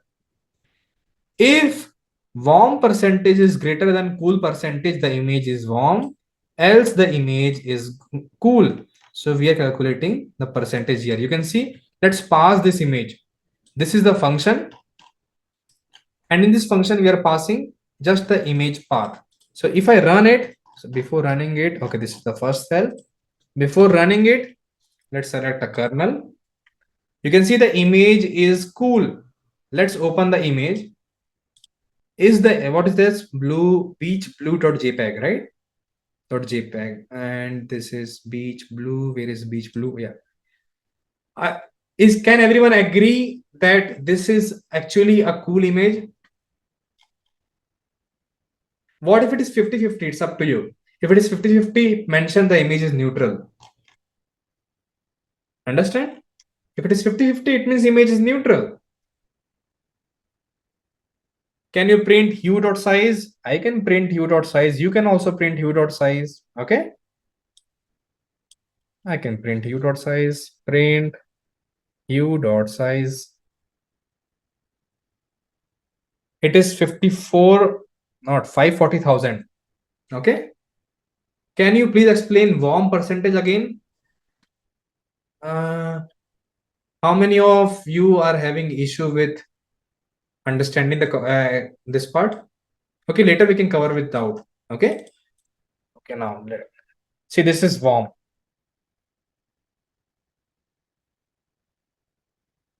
So this is my main image. From this, I'm calculating some condition I've mentioned in my hue that if it is greater than 0, smaller than, then make it 1, else it should be 0. So it will create all this binary mask. 0, suppose this is 1, filled with all 0, 1, 1, 1, 1, 1, 0, 0. It will create this warm mask will be like this numpy array, just a 1D array. Same will happen with cool because we have mentioned different threshold. The values of 1 will be less on a different place and different counts. Okay, then what we are doing, we are adding all of this 1. Okay, because we have calculated 1, right? We are adding all of this 1 and divided by total number of these boxes. That does give us count of how many ones we have in all of these boxes. So it will give you, suppose in 500 box you have 401. From that you can calculate percentage. Percentage means just multiplied by 100 and it will give you percentage. Okay, just a basic math. So once you have that, you have percentage of warm, percentage of cool, and from that, again I mentioned, if 400, if number of warm is greater than number of cool, it means the image is of warm nature. If this was 500 and this was 0, it means image is all cool. Okay, image is all cool. It's up to your range. See, this is defined by me. Check your wheel, check your hue saturation, whatever problem statement you're trying to solve. The problem statement you're trying to solve is cool versus warm. This value is totally up to you. What defines, suppose you only want to pick this range, only this red and yellow range as warm, and only this blue as cool. That is your cool and warm. You are the computer vision engineer there, right? There is no defined rule. I'm just giving you intuition of how to do it. Now people are asking what is the use of it. Okay, what is the use of it? Now suppose you have data set. Okay, you have data set and it's like in a client production you are able to see that there are a lot of fire in client production. Okay, there is lot of fire, or it's a coal plant or some other plant. There is lot of, in any plant where there is lot of fire and other things, what kind of nature environment that place is going to have? What is the nature of that environment is going to have? Is it going to be cool or warm? The place is going to be warm. So suppose you have trained your own YOLO model and you are predicting, and one of the reasons you found out that your YOLO is not working good with this kind of environment. So what you will do, you will check your data set, run this script that I mentioned, but on all the data set, and find out how many cool percentage and how many warm percentage images you have. Suppose you have 98% cool images and only 2% warm. Now you know the issue. This can be one of the issue, not all the issue. Are you getting my point? This is, you should not always just predict with bounding boxes and all. There are a lot of things in computer vision which you should do. Understand? I'm trying to give you information that what is an image actually, right? It is good in ML, you're able to do with pandas, you're able to find distribution, but what do you do with image? Can you do image dataset dot info, image dataset dot describe, just like pandas? Can you describe your dataset, image dataset like this? Everyone, how many of you can do this? No, right? So this is in computer vision, a lot of things will differ.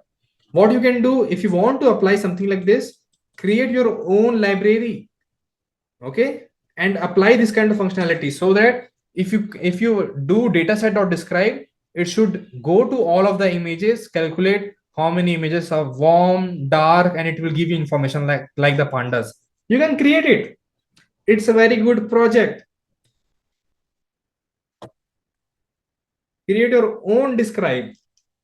Name that as CV Pandas or whatever the name you want to put. Everyone, are you clear now? Is this cool or not? Or is this warm?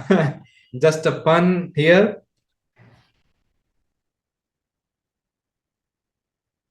Cool. Awesome. Yeah, that's what I'm talking about, right? Fire. That was nice, Akshay. Very cool. Nice function. Yes, it's a nice function. It is nice function only when you understand you. If you like ask this to a computer vision engineer who don't understand HSV, they'll be like, let's apply object detection. Let's apply image classification to understand cool versus warm. Do you need a ResNet or Inception or very high deep learning model? This is image processing, guys. This is image processing. Okay. Joy, I can see you comment. Nice. So that's what Gemini does. It does a lot of things. We cannot say what it does, but it does a lot of things. Okay. Again, see, let's move to the new function, dull versus bright.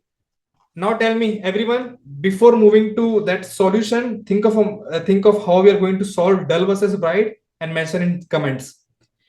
Same thing. If you're able to think with the help of your mind, you will be able to solve with coding.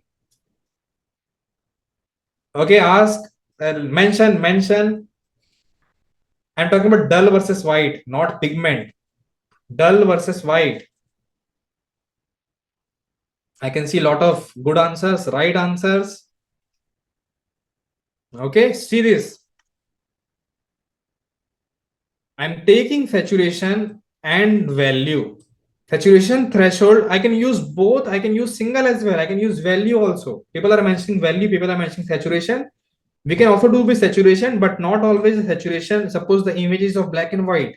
What can you do then? Getting my point? So you can use combination of saturation and value or just value also. So what I'm saying, my dull threshold, if my image is below 100, I will mark it as 100. This is what I am defining. Okay. If my saturation is below 80, I'm defining it as dull image. So I'm creating a mask here. See, image HSV I have taken a saturation channel. I have taken a value channel out of it. Now what I'm doing, I'm creating a dull mask. I'm saying that if my saturation is below dull threshold, if my saturation is below dull saturation threshold and my value is smaller than dull threshold, in both the cases, create a mask of all the ones and zeros. It will create a mask. Same thing I am doing saturation dot size. I am calculating with the help of saturation dot size. It's up to you. You can use value also. Okay. Or you can use and like the size is same, right? Size of saturation and value is same. So size does not differ here. Okay. It's just a size. Size of both saturation value and hue will be same because of 560,000 pixels. Okay, we will get a percentage. If my dull percentage is above 50, then the image is dull, else bright.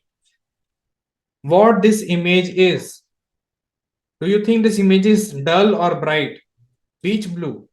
Do you think that image is dull or bright?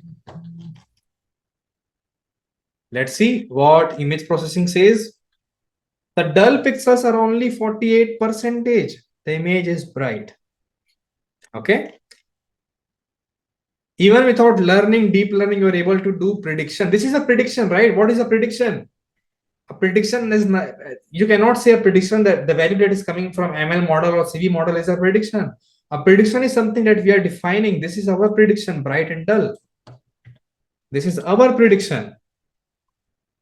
Okay, it is around 1%, around 0.5%. Okay, you can see dull percentage. Okay, it is 0.48%. And again, we have defined our dull. If you want to increase this percentage or if you want to make it very exact, change this value, dull and saturation percentage. Can you explain the calculation of dull pixel? Okay. See, first we check for saturation. If the saturation of this image, okay, is below 80, okay, is below 80, and you need to satisfy both condition. This is the and. Satisfy this condition as well as this condition. We are have a threshold, okay.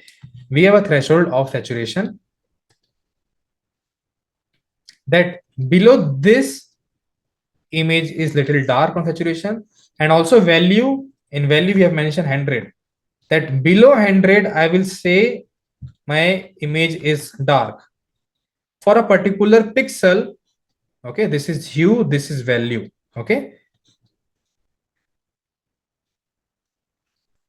This value is suppose 100, what value we have mentioned here, 80, and this is 100, okay. This is 80 and that is 100. This is the threshold, okay. So this is 100, 80, 60, and this is 1, 2, and 150. So the mask says we have to create a mask. A mask will be single mask, right? A mask will be single mask. So first we'll pick 100 from this and 1 from this. Is this value smaller than 80? No. Is this value 1 smaller than 100? Yes. Yes and no will give you 0 because it is an AND operator. Same thing you will do for this and this, okay. Is it smaller than or equal to 80? Yes. Is it smaller than 100? Yes. We got 2 yes now, so it means this will be the mask. Is this value smaller? Is this value smaller? No, this will give you. Just like that, you will create a mask. Understood? Sid? This is how we will create it. Okay. Okay, this is how we create mask. And see, okay, I will ask that at the end of the class, but for now, this doesn't make sense. Again, everything should be your intuition. You will not have time to calculate this while you are working on a project, but just your intuition. So we have predicted dull versus white. Now color thresholding and operation on every pixel, yes. And it will give you 1D mask. So final thing is, not final thing, we have a lot of things. Now what we are doing, now we are using HSV for color thresholding. Okay. Thank you, Mohammed. Thank you very much. Color thresholding. So now see here my task, my personal task, you can put red and other things because this image has a lot of blue. I have done my side of experimentation.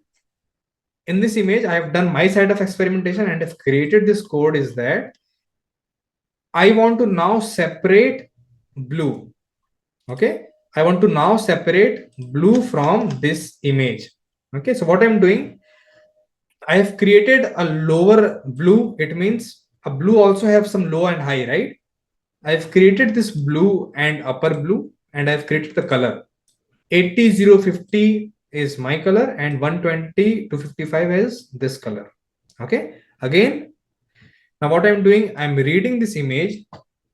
I will talk about what is color thresholding. Then I will mention that what do we do with that. Okay. First, see the output. Okay.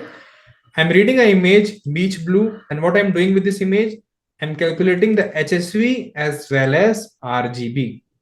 Okay, I'm calculating HSV with RGB. Then what I'm doing, there is another function called in range. Okay, it will help you create masks. So what I'm doing, I'm passing a HSV and saying that this is my lower blue, this is my upper blue. Check if my HSV and whatever is in this range of lower blue and upper blue, whatever values of image HSV is in the range of lower blue and upper blue, create a mask. Everyone able to understand this particular statement? In this HSV image, whatever that pixel is in range of lower blue and upper blue, if yes, create a mask out of this. So it will create a zeros and ones. Are you able to kind of imagine it in your head? Everyone? Okay, good. This is what we want. Okay, then what we are doing is that bit, if we are creating a mask. Okay, so what it will do, for all the blue it will replace that. Could you repeat creating mask? Okay, in range function is doing the same thing that we were doing. Okay, but it is with OpenCV operation. We have an image. Why I'm keep writing with rubber? This is an image. Okay, we have a upper bound of blue and a lower bound of blue. You can set with your own HSV information. Okay, in this image what I'm saying is that create a mask for this image as input, and whatever condition satisfies, suppose I have a pixel that satisfies the condition that it falls under this range, under the range of lower and upper, it falls in between lower and upper range. Okay, suppose I have a value 10, I have a range of 1 to 100. Is this 10 falling under 1 to 100? Yes or no? Yes means 1, no means 0. Same thing, this is lower range and upper range of a color.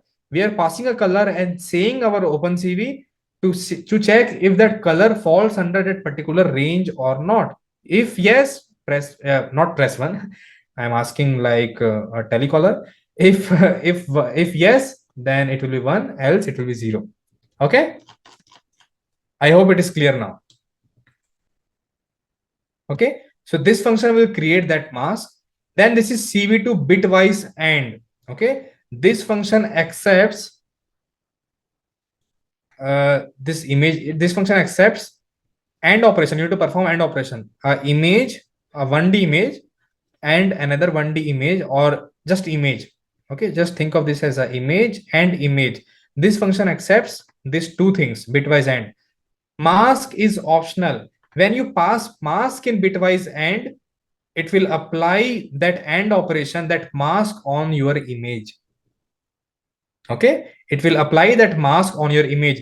Now suppose this is your image, this is your colorful image. Okay, of all these pixels. Let me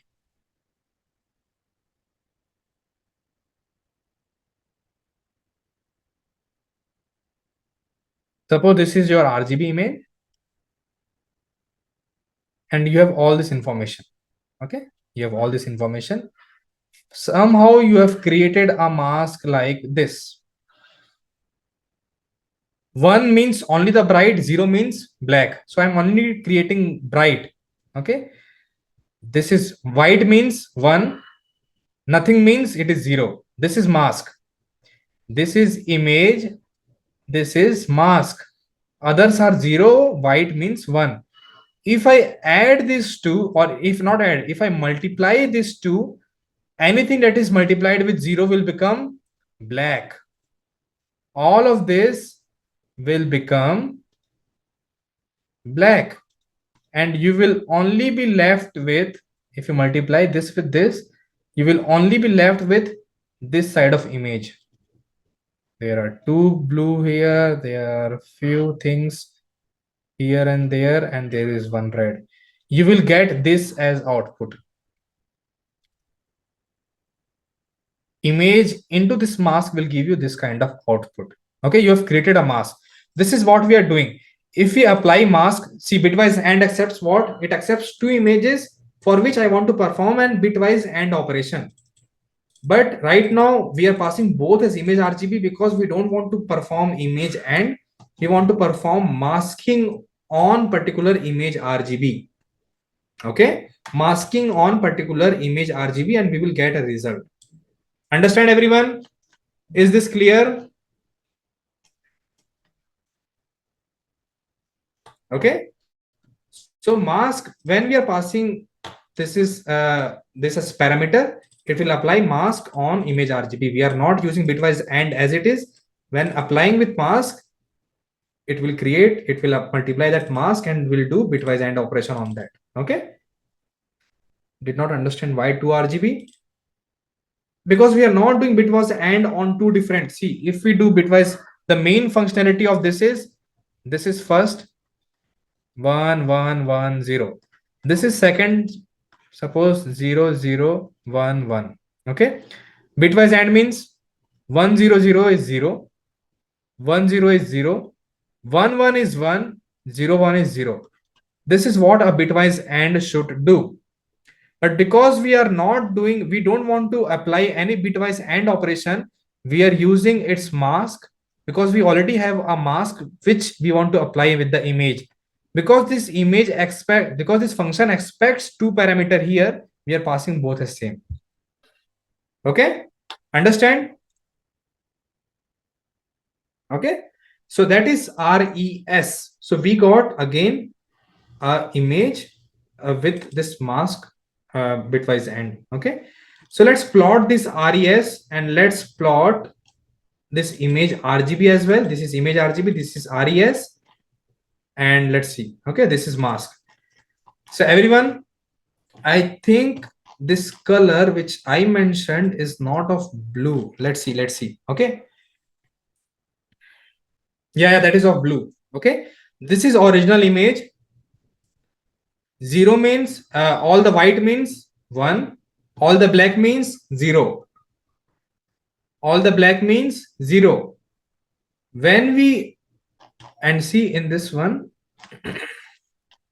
where have I run? Yeah, res. Okay, this is mask, this is mask. You can see, everyone can see mask black and white.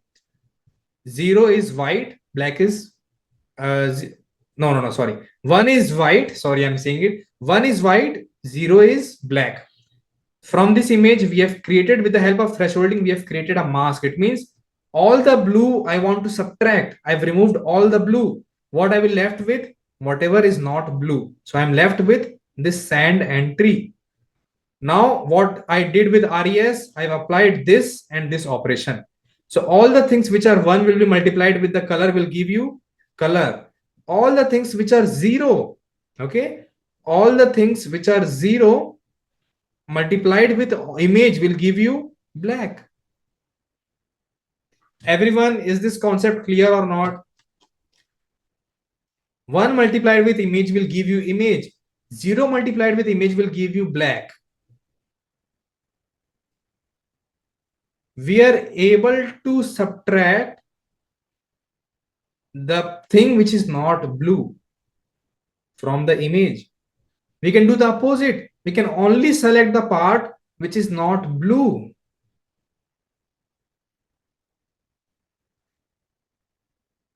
Then why we are getting white instead of image? This white means 1.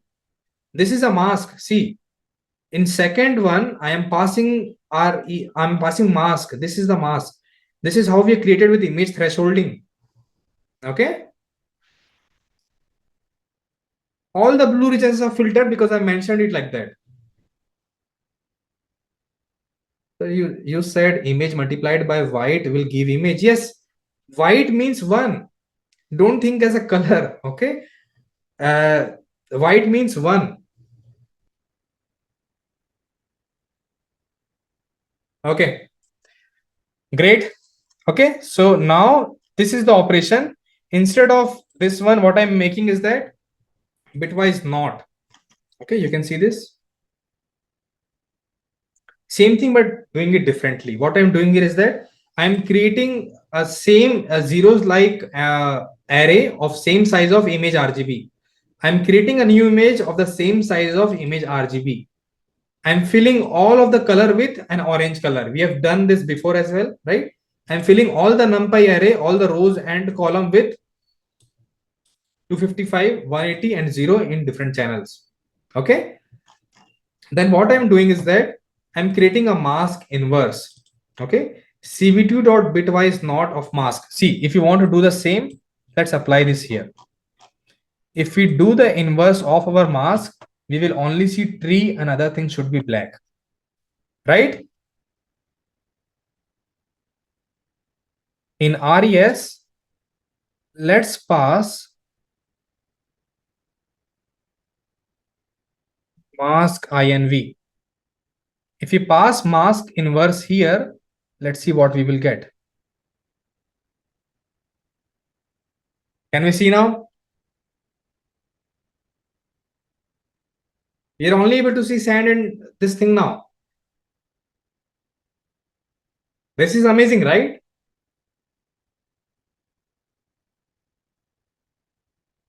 Okay, you have removed all the blue and only kept this one. See, it is now like a segmentation. Even without using deep learning, you're able to segment based on color. So color thresholding will be used for segmentation as well. Okay, everyone. The code you changed just now. Okay.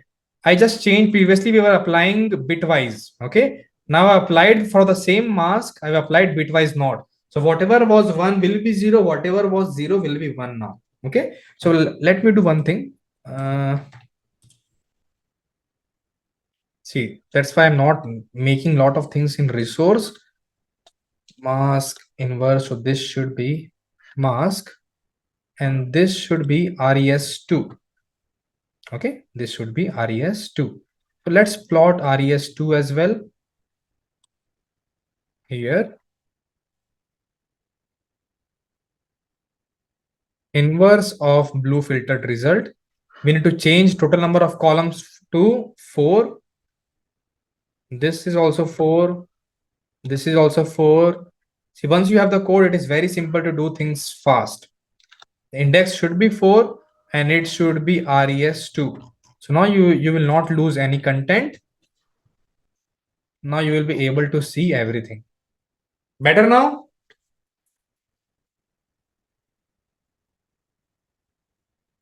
Okay. Great. So see this, guys, we have a lot of things to cover and we always somehow run out of time, even in the 4 hours. Because we have a lot of things. Okay.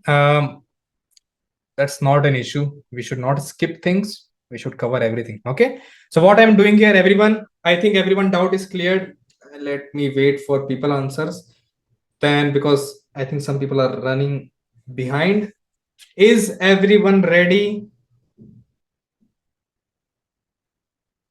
I can see yes, so I will not ask for others. Okay, I will not ask. Okay, continue. Let's go. Thank you, guys. I'm creating the image of same size of image RGB. I am filling with this is all the 0 now. I have to fill all that 0 with an orange color, which I filled with this code. Okay. Then bitwise not. Now the mask I already have. This is the mask. I'm using this mask because I'm using the same image. On that same mask, what I'm doing, I'm creating a bitwise knot. It means inverse of that mask. It means now everything is like that. Okay, everything is like that. Whatever was black will now be white. Whatever was white will now be black. Okay, so only the tree is here. So I'm only selecting the tree. I'm only selecting the tree and CVT or bitwise, and what I'm doing, I'm passing orange image and inverse. So see this step. First step, what we did, we created a all black numpy array filled with all zeros.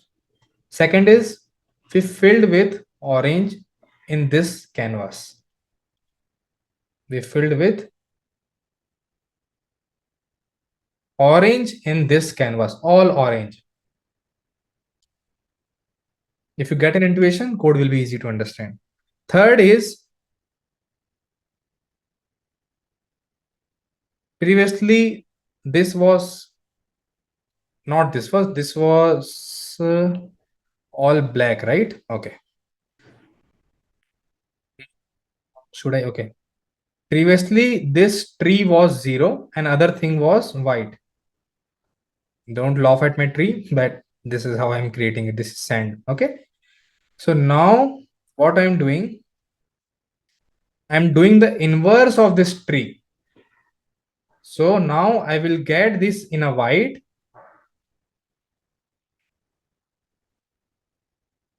Okay.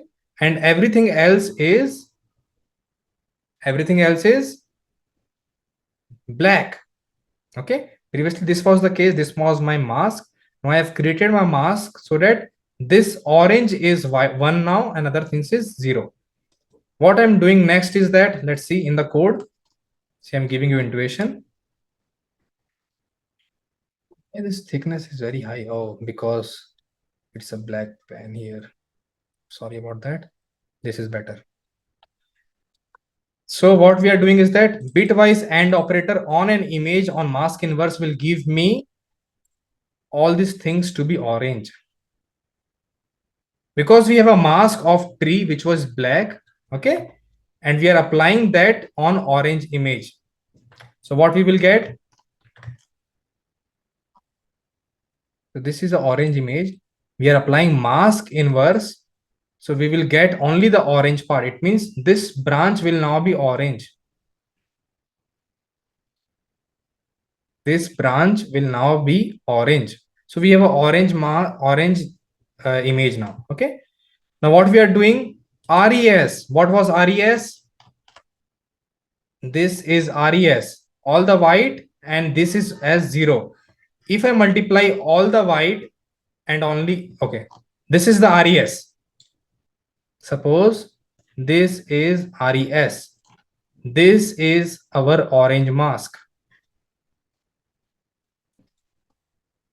Okay, this is our orange mask. If we add, just add, if we add res and orange mask, both are mask, this black is 0, this orange is some color. If we add 0 plus some color, what we will get? We will get that color. If we add 0 with some color, we will get that color. We will not get 0. So whatever was black before will now become orange. So in this one, final result will be orange. Okay. Then what we are doing? RES. Okay, RES was something different. What was RES? Yeah, RES was this image, right? RES was this colorful image and other things as black. So in colorful image, if something is black and we add that value, add, not multiply, we will get that color. So can you see this? Final result is having everything with orange color now. This whole thing black has been replaced with orange. Just, yeah, orange tree and sand. Is this intuition correct, everyone? Zeros like is a numpy function that is give you, that takes an image and it will check this image shape. Okay, suppose your image is of 500 cross 500 cross 3. This is your image RGB. If you pass this image RGB to zeros like, it will take this shape, create a numpy array of this shape 500 cross 500 cross 3 of all filled with zeros. That means zeros likes. Okay. Others, this calculation is also understood by everyone. I think my notes is not useful for any because I'm just drawing things. You will not be able to remember. See, I don't write like Krish sir, but I'm learning. Okay, so maybe you will see me grow with my writing and other things. This thing is meant for the class, but for notes it is very bad. Sorry about that, but we'll fix that. Okay.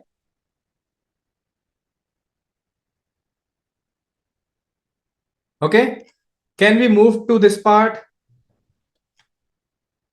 I think contours and others will take a little long. Your notebooks are great. Yes, I have to invest a lot of time to create notebooks. See, the amount of complexity we are learning right now. If I have to write these things, it will take a lot of time, right? It will take a lot of time. Otherwise, you all will be teaching, like you all will be learning like, let's create numpy, let's add image. You will not be able to run all this. So till now it is 12:53. So let's take 15 more minutes of understanding. Then we should start a doubt class. You should not, obviously, like we can move few classes, but you should not have incomplete knowledge.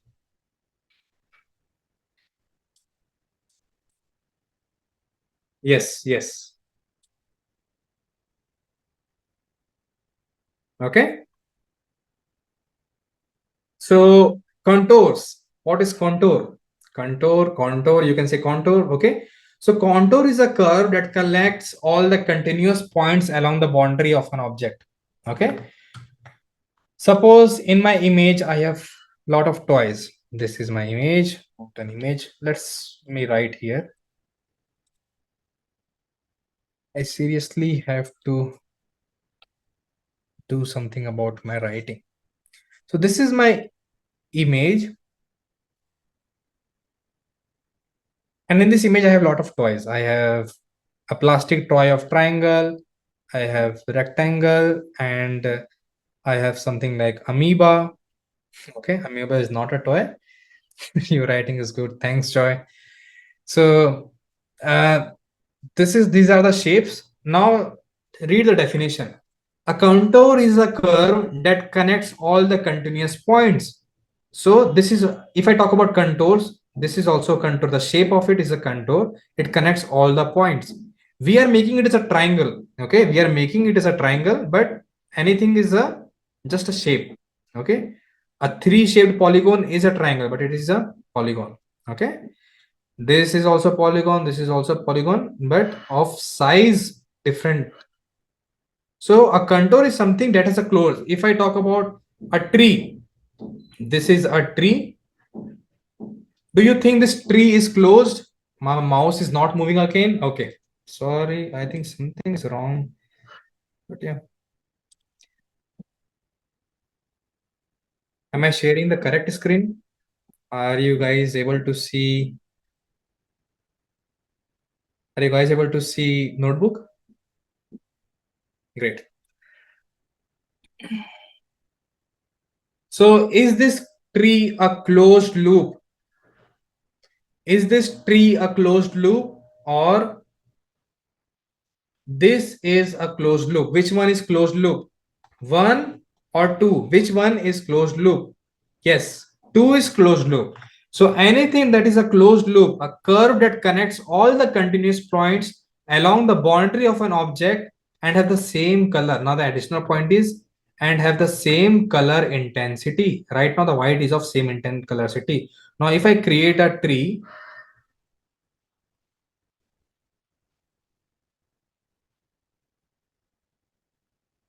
now this is not a closed loop because the color intensity changes very drastically. It can be of same intensity if I were to pick this kind of blue and this kind of stem will be some kind of different color. The intensity is around same, so it will be a closed loop. So anything that you see is a contour. This is a contour, contour, contour, and this square is also a contour. Okay. Now, what is the use of contour? In object detection, what you do, you detect objects. Suppose this is an image and this is a person.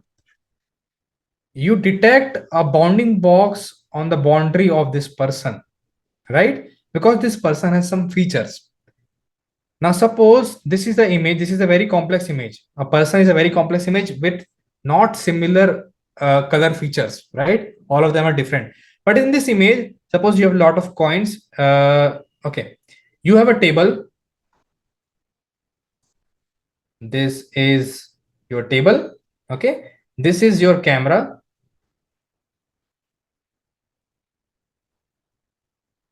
I forgot how to draw camera. But this is your camera on top of table, and you have a particular tray.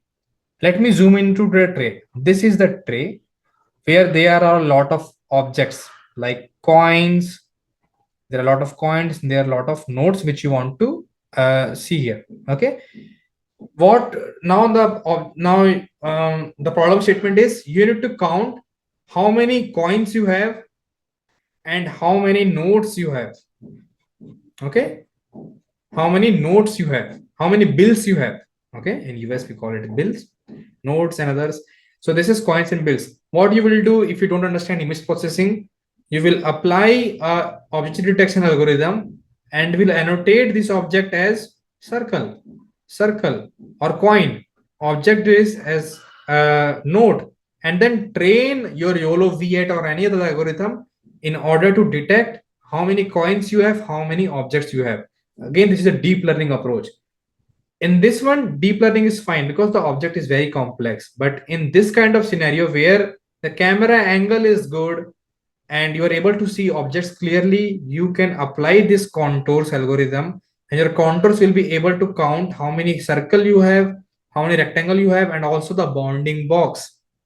All this can be done with OpenCV contours.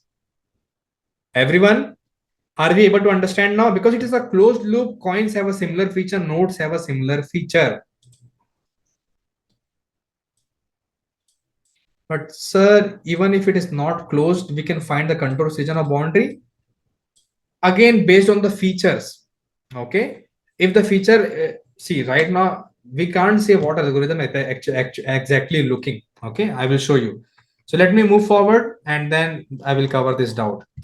We are reading an image. We are converting that image to gray because this works with gray.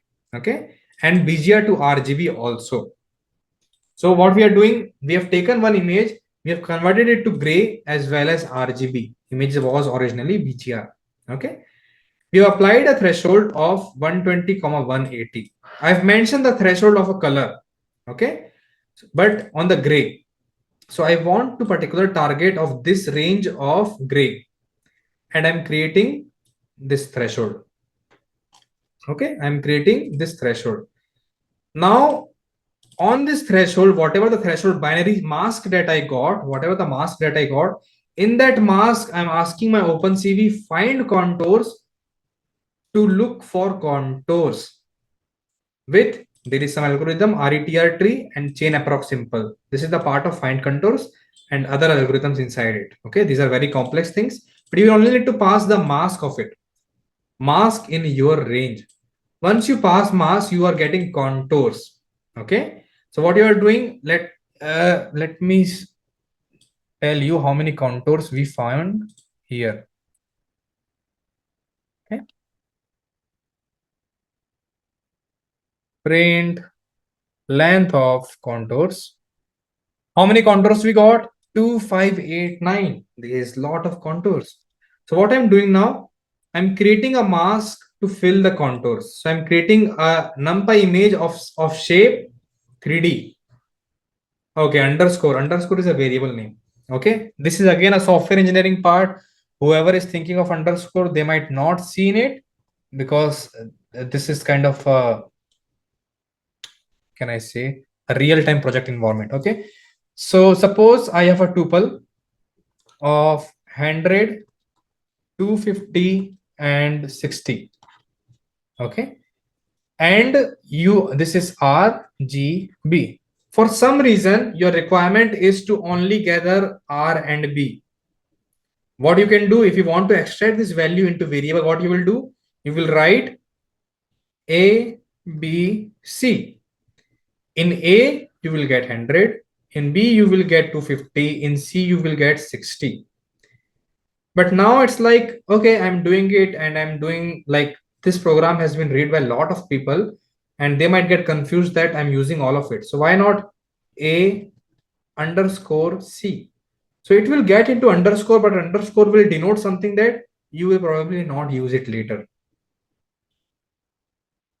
Okay. You will not use it later. Yeah, this is unpacking.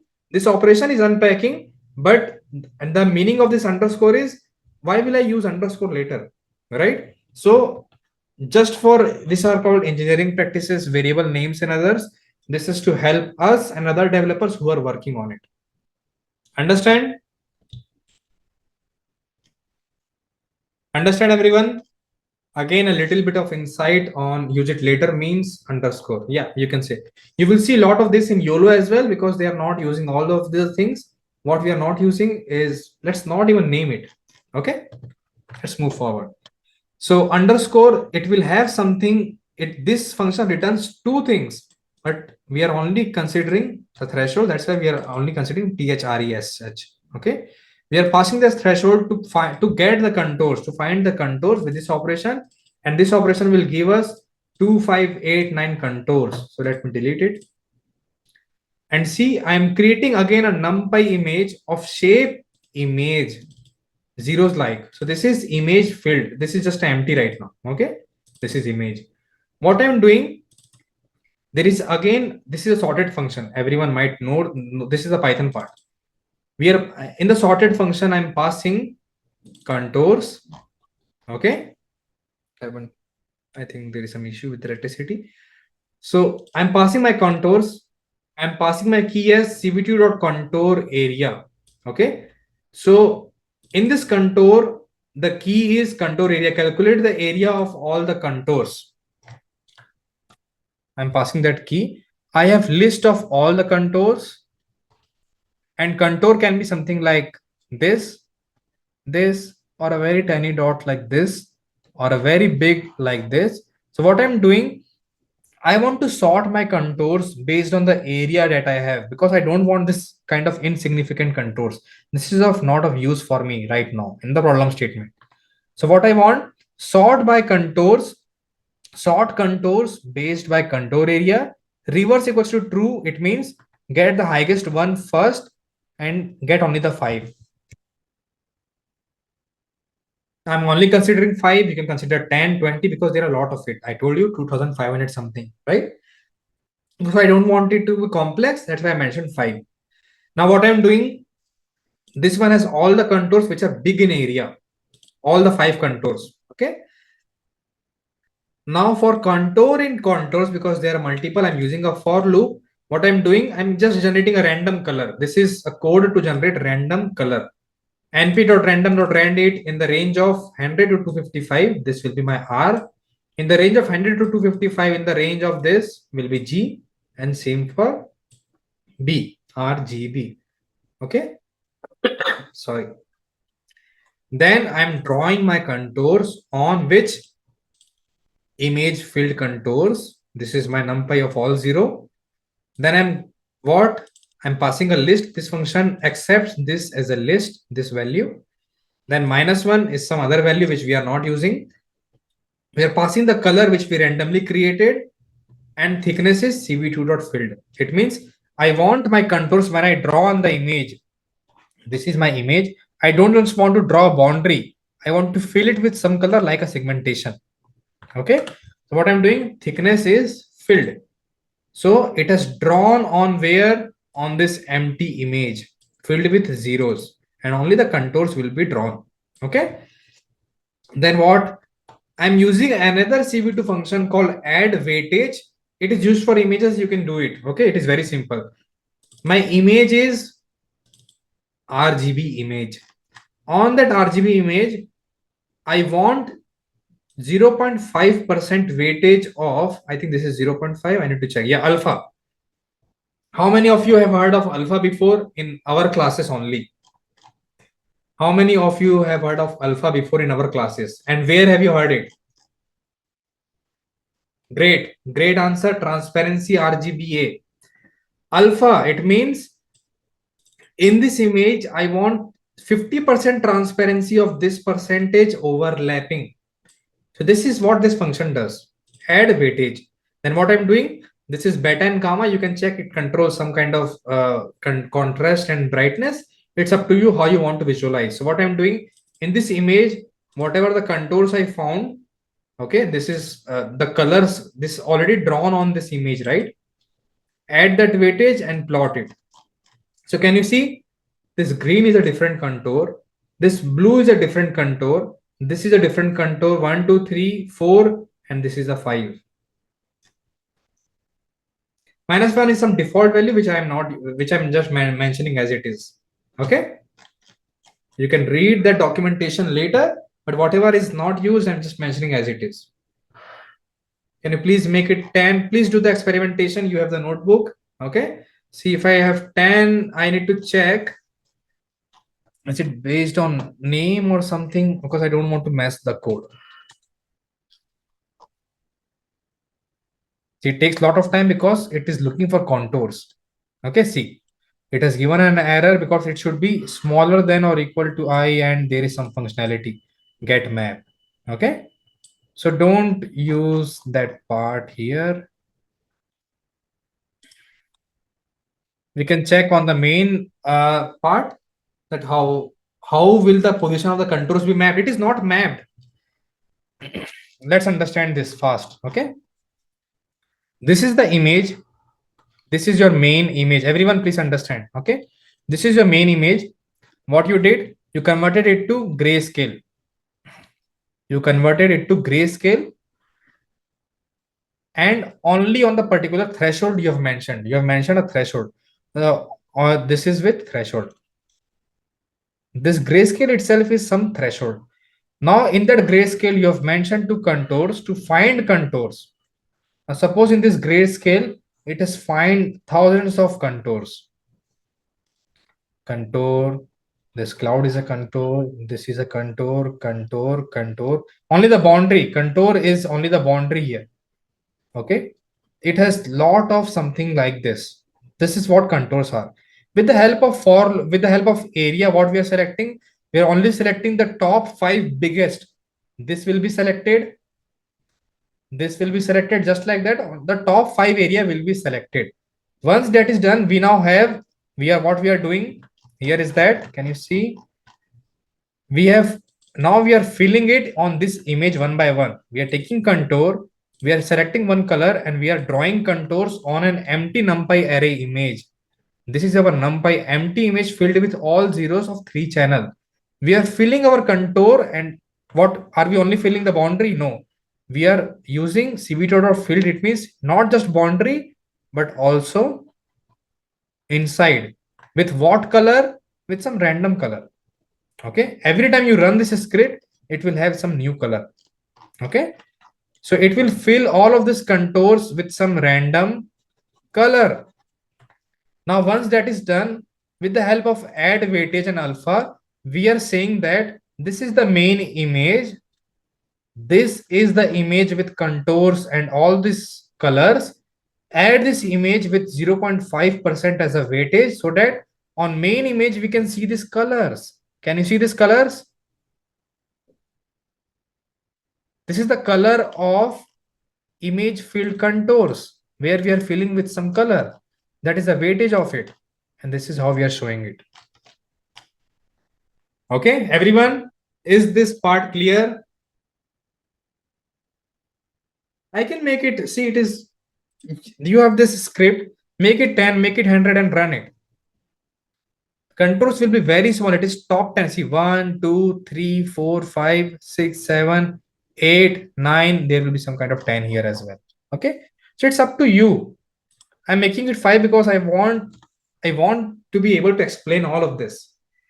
Everyone, value of an individual contour looks like value of an individual contour. It will be a closed loop. It will be a value of numpy or something like that. Okay, it will be a closed value. That's it. Sir, can we define the color we want? You can define. See, instead of this one, define the color in loop. If you're asking for only 5, create a list of 5 different colors and loop in one by one, or all the colors in see, if I mention like this,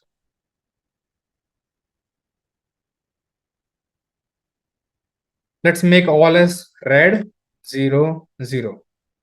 Can we see now? All of them are red. I'm not able to see the difference. That's what that is. Okay, let me comment. That is not a random color, static color. Red will be good if you only have one color. It will be good when you have only one contour. Okay, and because I mentioned it, understand? But I don't want to make it 1. I want to make it 5 and comment this. See, again, the notes is changed. That's why I'm saying wait till the class for the resource, as it will be overwhelming. It will be in multiple places. We are getting a lot of pixels. We are getting X. Okay. If you want to see one contour, let me show you. It will be a lot of values.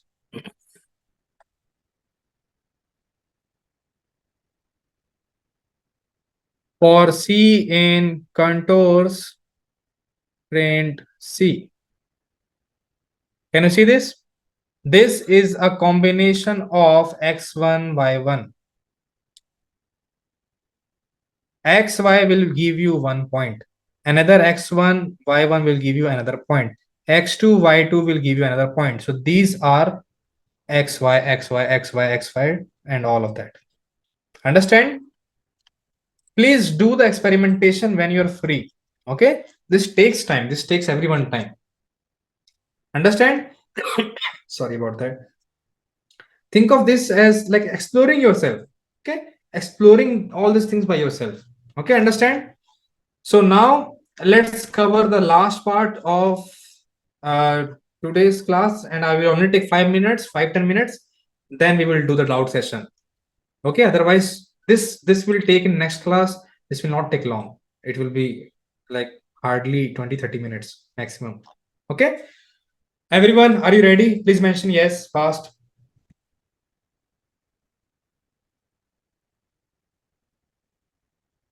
Great. Okay, so now this is a function which takes contour, and there is another OpenCV. You don't need to understand the underlying concept.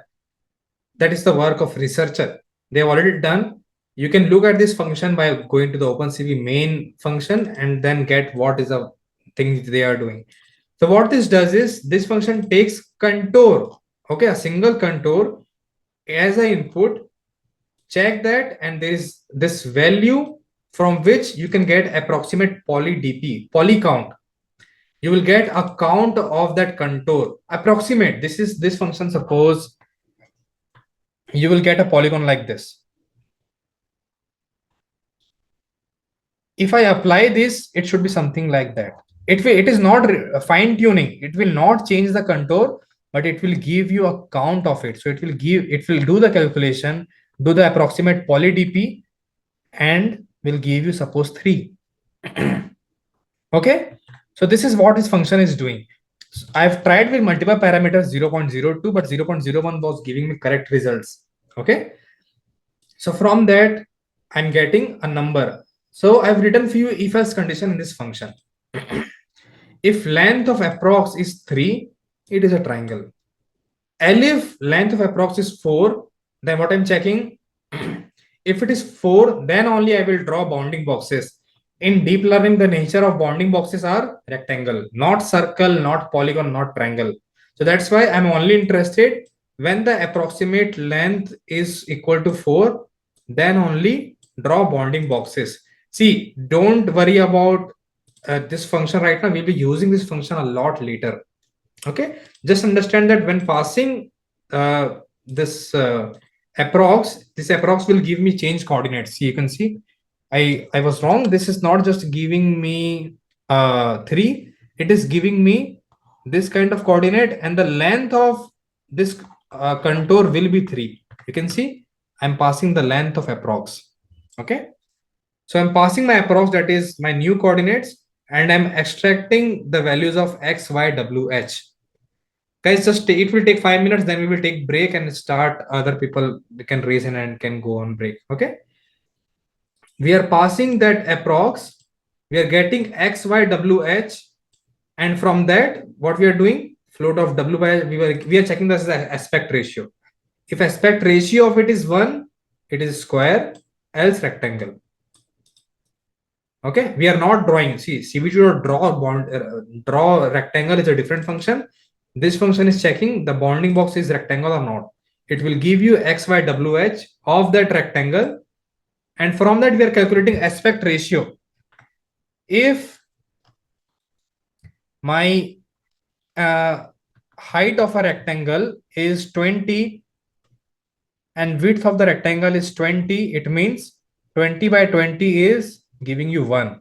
It means both the height and width are same. It means it is a square. If my height is 200 and width is 20, it will give me a very long rectangle. What is the aspect ratio?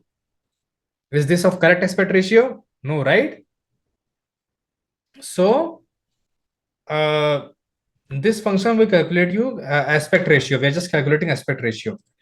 Only if it is 1, we will say square. If it is not, we will say rectangle. Okay, we will say it as rectangle. Then if the length of approximate is 5, I will say pentagon, then hexagon, then polygon. See, people are asking, can it be quadrilateral like rhombus or something? It can be, but this is the function I've created for my use case. This is not a traditional function that you can find everywhere on the internet. Understand? Okay. This is the function I'm using for my purpose. That's why I'm creating my own keywords and other things.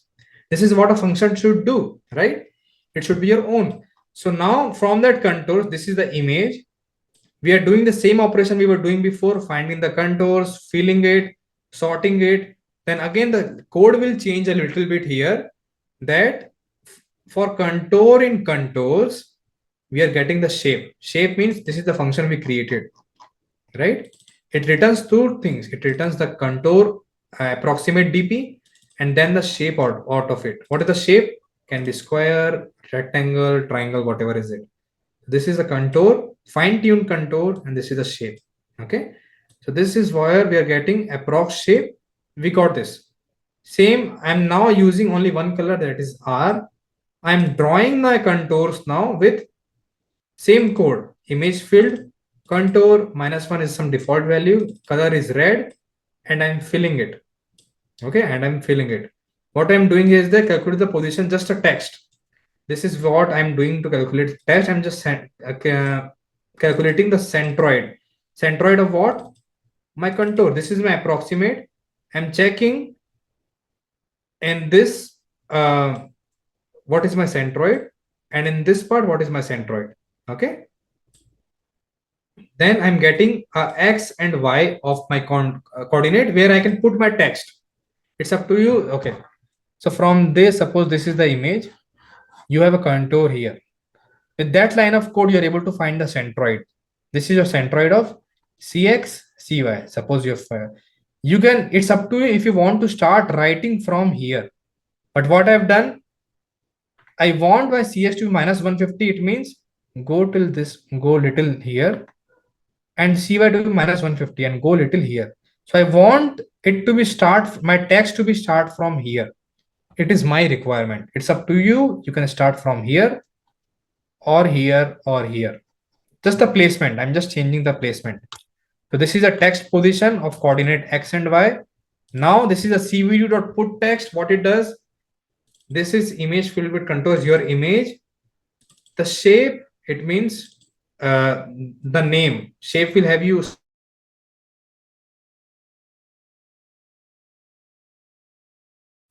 and I think this is the font width or something. This is the color, not the color, 255, 255. I will check this part. Okay, I think this is the color. Yeah, this should be the color, and this should be the font size. Okay, font size. So I'm putting a text on my image of whatever I'm getting and drawing the contours. This is what this function is doing.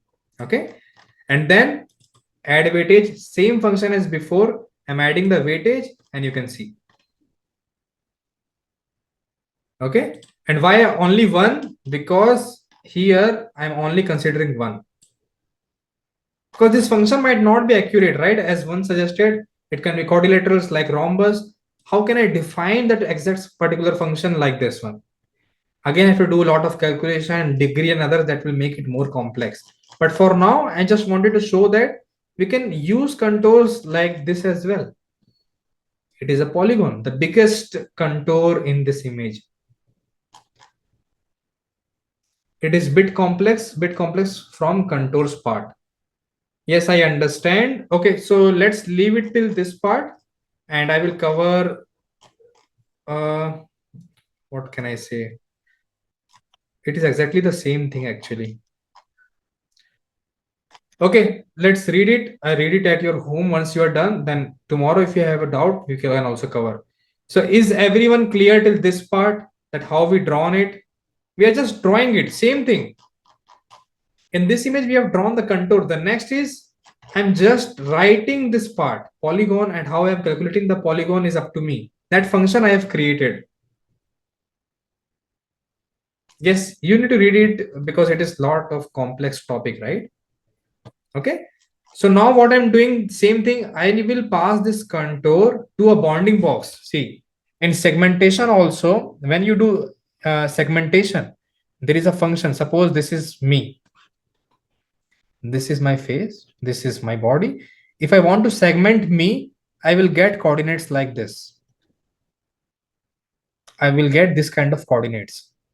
In instance segmentation, apart from these coordinates, we also get bounding box. We also get a box around it. Okay. Even if you get coordinates of this green dot, you can calculate this box. You can draw this box from a function called cv2 dot bound rectangle. Bounding rectangle. We have drawn this, right? So we are passing the contour, getting x, y, w, h. Now we are just plotting on the image. cv2 dot rectangle. This is image. This is our main image, which I just created a copy of, image dot copy. This is a numpy operation. Numpy dot copy will give you a copy of that image.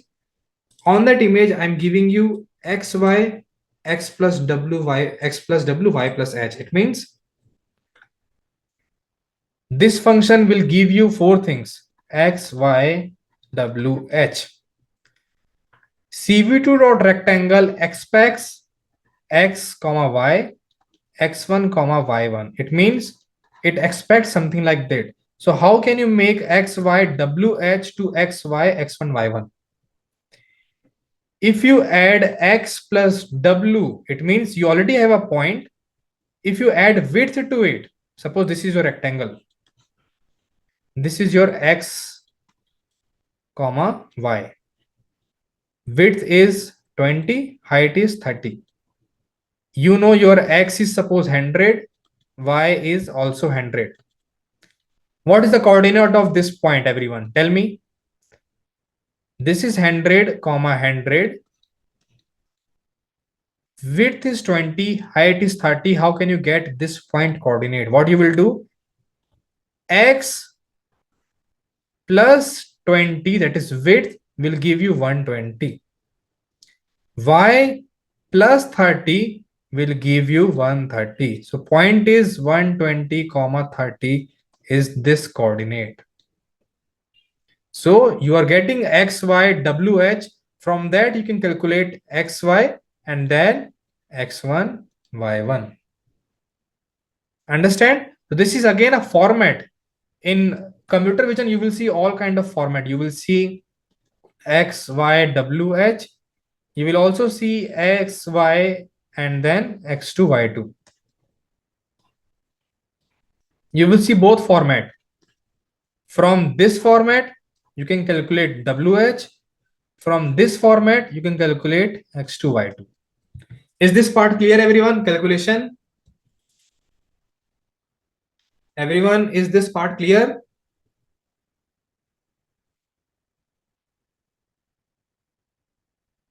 Okay. So from that only, see, this is x1, y1.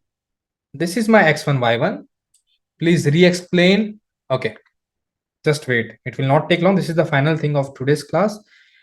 If you have a rectangle of width 20 and 30, now you have plot, this is your x1, y1.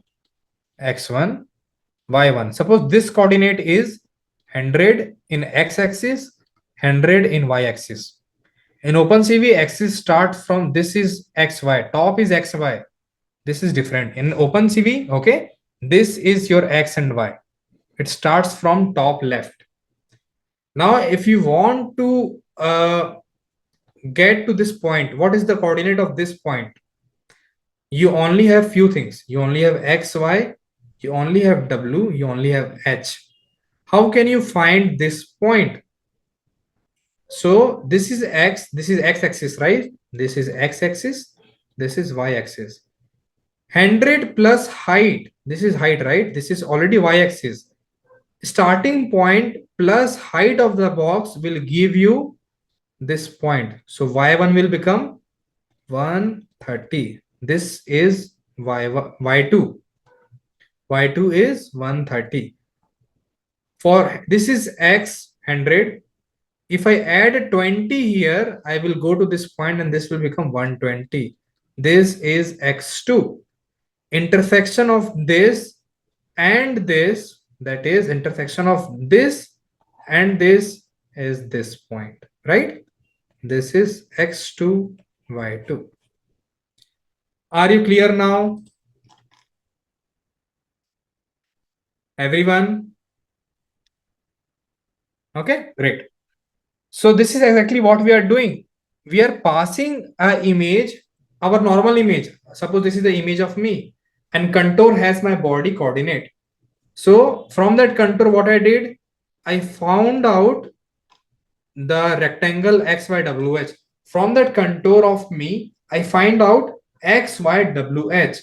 Once I have that, in the CVT.rectangle, I'm passing my full image, the image you are watching right now, and I'm passing x comma y, that is x1 y1, and x plus w is x2, y plus h is y2. So x1 y1, x2 y2, and then the color of box I want and the thickness of box I want, and I'm just plotting it. This is simple plot. So the same contour everyone can see. This is just new thing. The only new thing in this code is this part.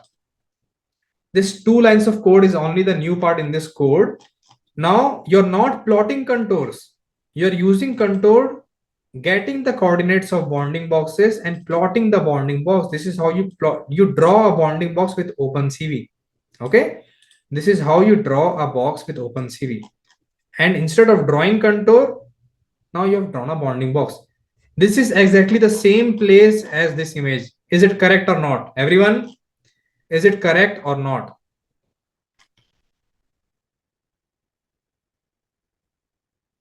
Okay.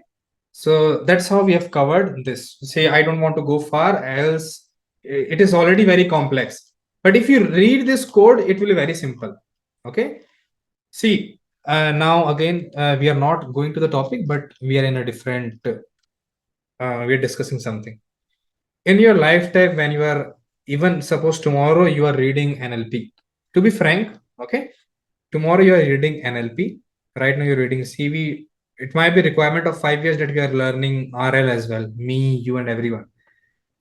In our lifetime, we'll be learning, suppose, 1 million functions. Do we have to know how each of them works in order to use it? Please be frank.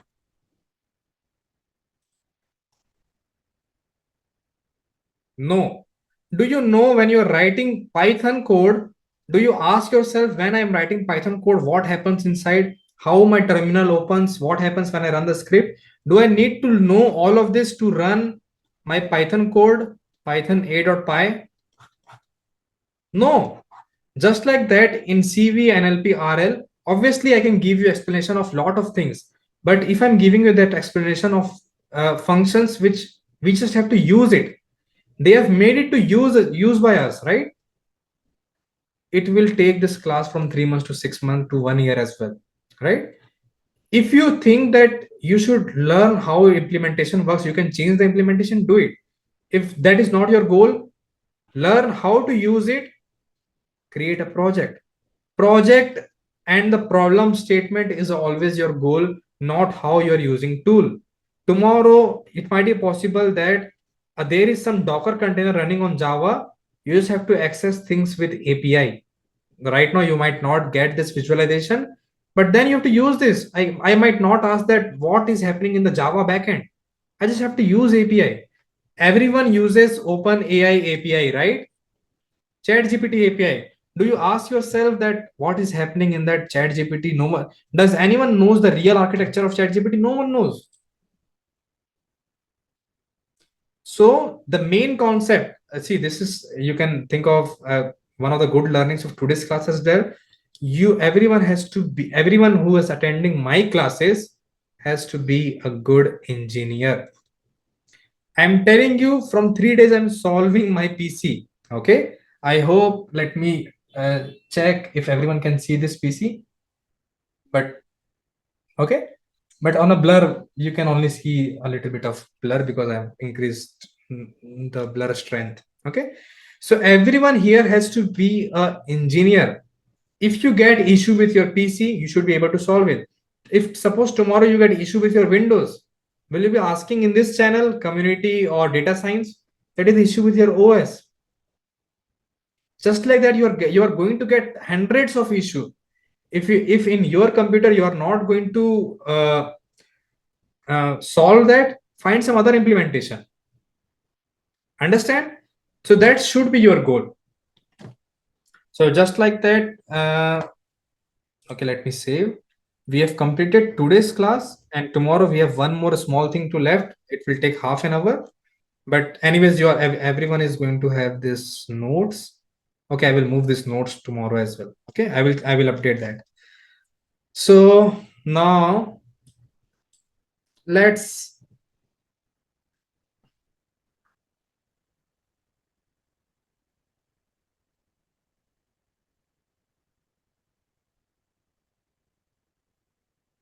okay, guys, let's raise hands and then I will ask to, okay, Sujit. Okay, just wait, guys, wait. I don't have microphone. Just wait. Sorry about that. Just give me a second, okay?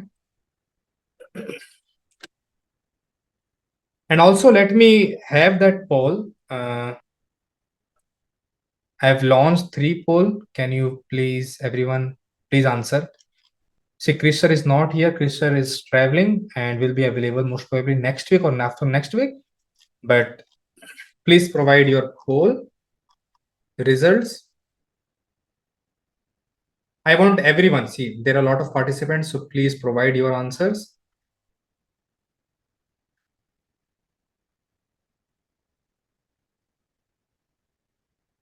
And also mention in chat that what you didn't like about this class and what you liked. That also will help me because like Krishna will be looking at all this, right?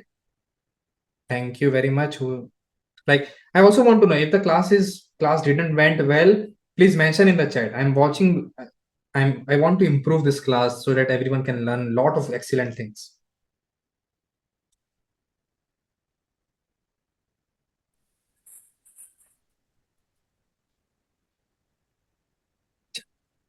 If it is connected or not. Yes, it is connected. Sujit, can you please unmute and please Yes, am I audible, Moran? ask it out? Okay, I think my microphone is selected to my just.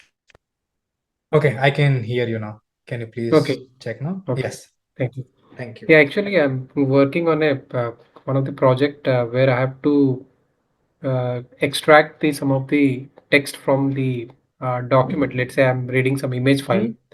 For example, I'm reading some Aadhaar document because as I work for a banking domain, and where I have to get some data around and take a decision. Now, because in today's session, I got some insight around like how do we need to do image processing. But if you can, point out like where exactly I have to work, do a groundwork, right? Let's say highlighting the contours or, doing some threshold calculation, right? I So think what are the, contours is not for you because it is text. Okay. But what you Mhm. can do from image processing side, I'm talking about only processing because this is what we have learned, right? You can Mhm. play with contrast because in PDFs and images, we need to increase the contrast so that it can be, you're using OCR as well, right? Yes, sir. Was here. Yes. So is OCR not working?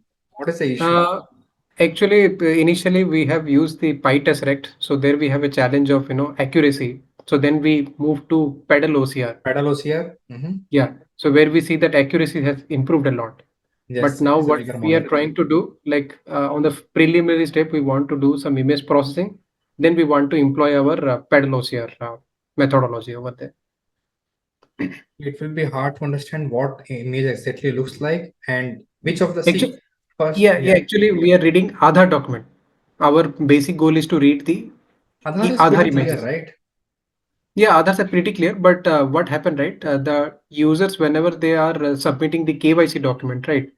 Most of them I see, right? The images are not in proper format. Let's say they are not in good quality, right? Most of them are blurred or they are Mhm. not pretty clear to Mhm. extract the useful information. So whenever I do the OCR reading, right? Most of the time I read most of the noises, let's say unusual characters. So that is our challenge there.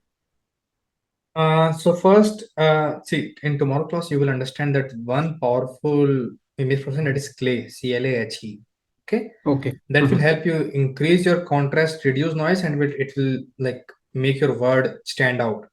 Okay, Oh, okay. then Okay. I have to like recommend you like more image processing.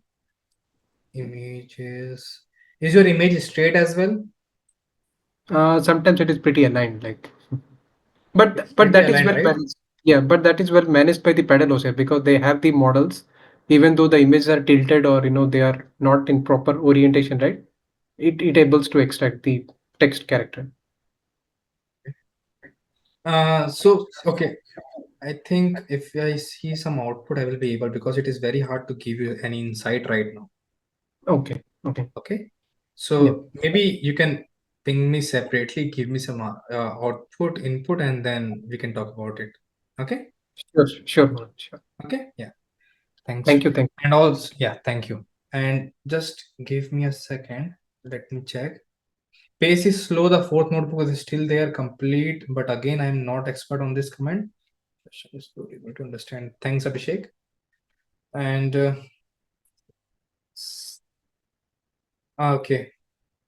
See, I understand. See, image processing, we have extended one more day. Okay. I can explain things again if you don't understand in next class. So please practice it. If you don't feel like you still understand those concepts, then I can make it clear for you. Okay.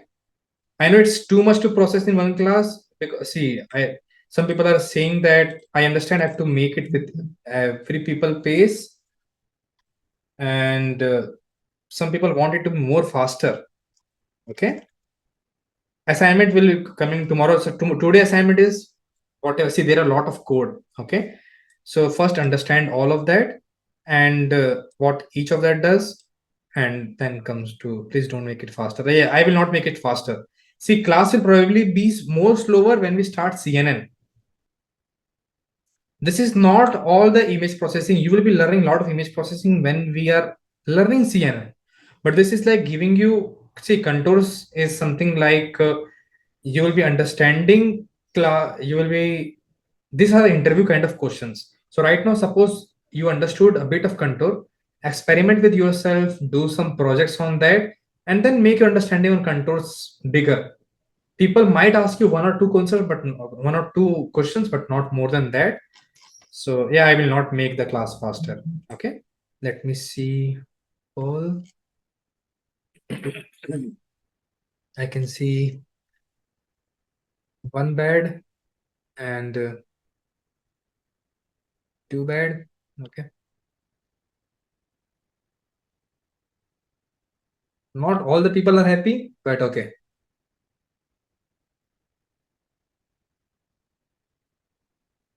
Okay, I understand. I will share the notebook. Don't worry. Okay. So others, I can see a lot of raised hands. So Anantha, Hi, sir.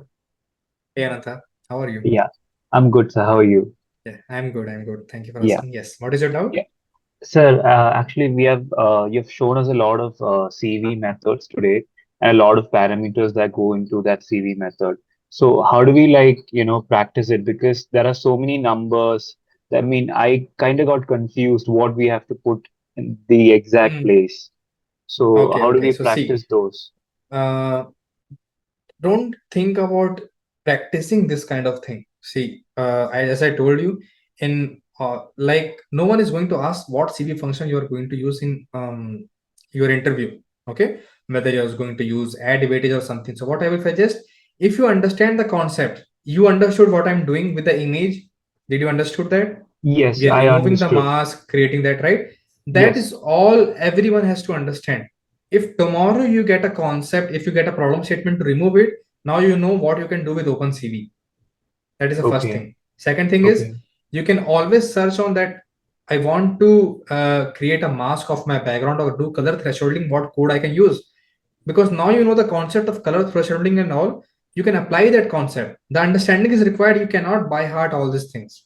To be frank, I'm still doing a lot of projects and I Google ChatGPT all the time.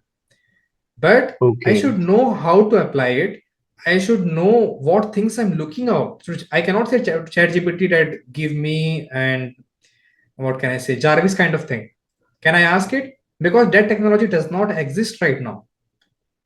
That concept is not even there. So whatever you know, if you know some concepts, you can search through it. You can know that I can solve these things. So don't worry about that. So, Never learn what parameters go in what place. There is a okay. syntax and documentation is for that, for And so, everyone. what about the calculation? Like you did a position, how where to put the text in an image, right? You have Yes, done yes. some calculation. So how do we like? I Okay. lost, like I didn't understand that part, calculating the Okay. Simple. centroid and those. Okay. What I will do, don't calculate centroid now. Just go basic. Okay. Suppose this is the code. This is where we are putting text, right? Yes. Okay. Text position defined by yourself. Instead of this, start passing by 0 comma 0. The text will coming at the top left corner. Here you will see text. If you don't like the text that place, what you will do, make it little bit lower, 300 comma 300. Okay. Okay. Then the text will coming around here.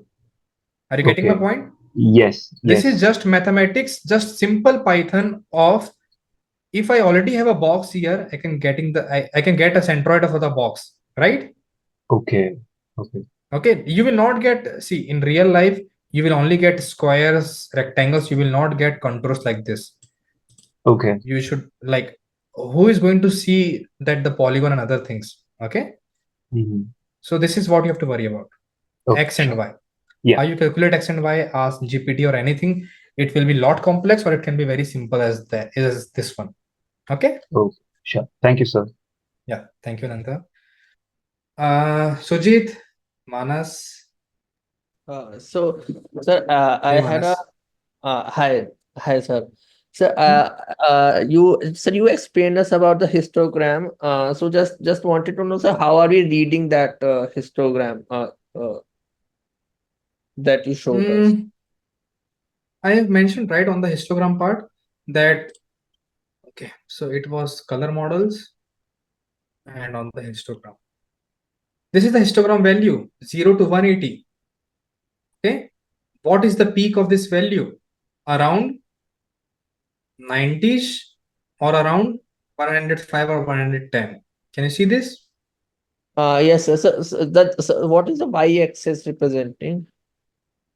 Don't, this is a frequency, number of hue values and others.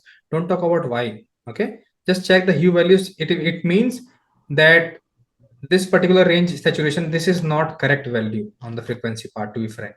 Okay, there is a lot of different values. If I have to plot it, and all the rows on all the columns, don't talk about y, I just plotted it, okay, by myself. Talk about this part, you have to read this part where in the peak you can see the brightest color. Okay. Okay, so so it is saying that we have like 80 or 70 as hue Yeah, value 90 occurring or over there. 105 around hue value. Saturation, there is a little bit peak, but you have to read it like that one. See, frequency might not be the good value here, but read through it that where you are getting spikes and others. That's it. Okay, okay, got it, got it, got it. Understand? Yeah, These are and all just to help your intuition, not to prove to anyone. Okay. okay, okay. Just Yeah. to know like what hue values or what saturation Yes. values are Yes. occurring more. Yes.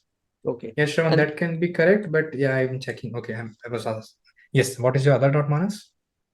so other doubt is like in contours, we are trying to see the boundaries that has the closed boundaries that has similar intensity values. So that is what I Yeah. understood the definition is just. Yes, yes.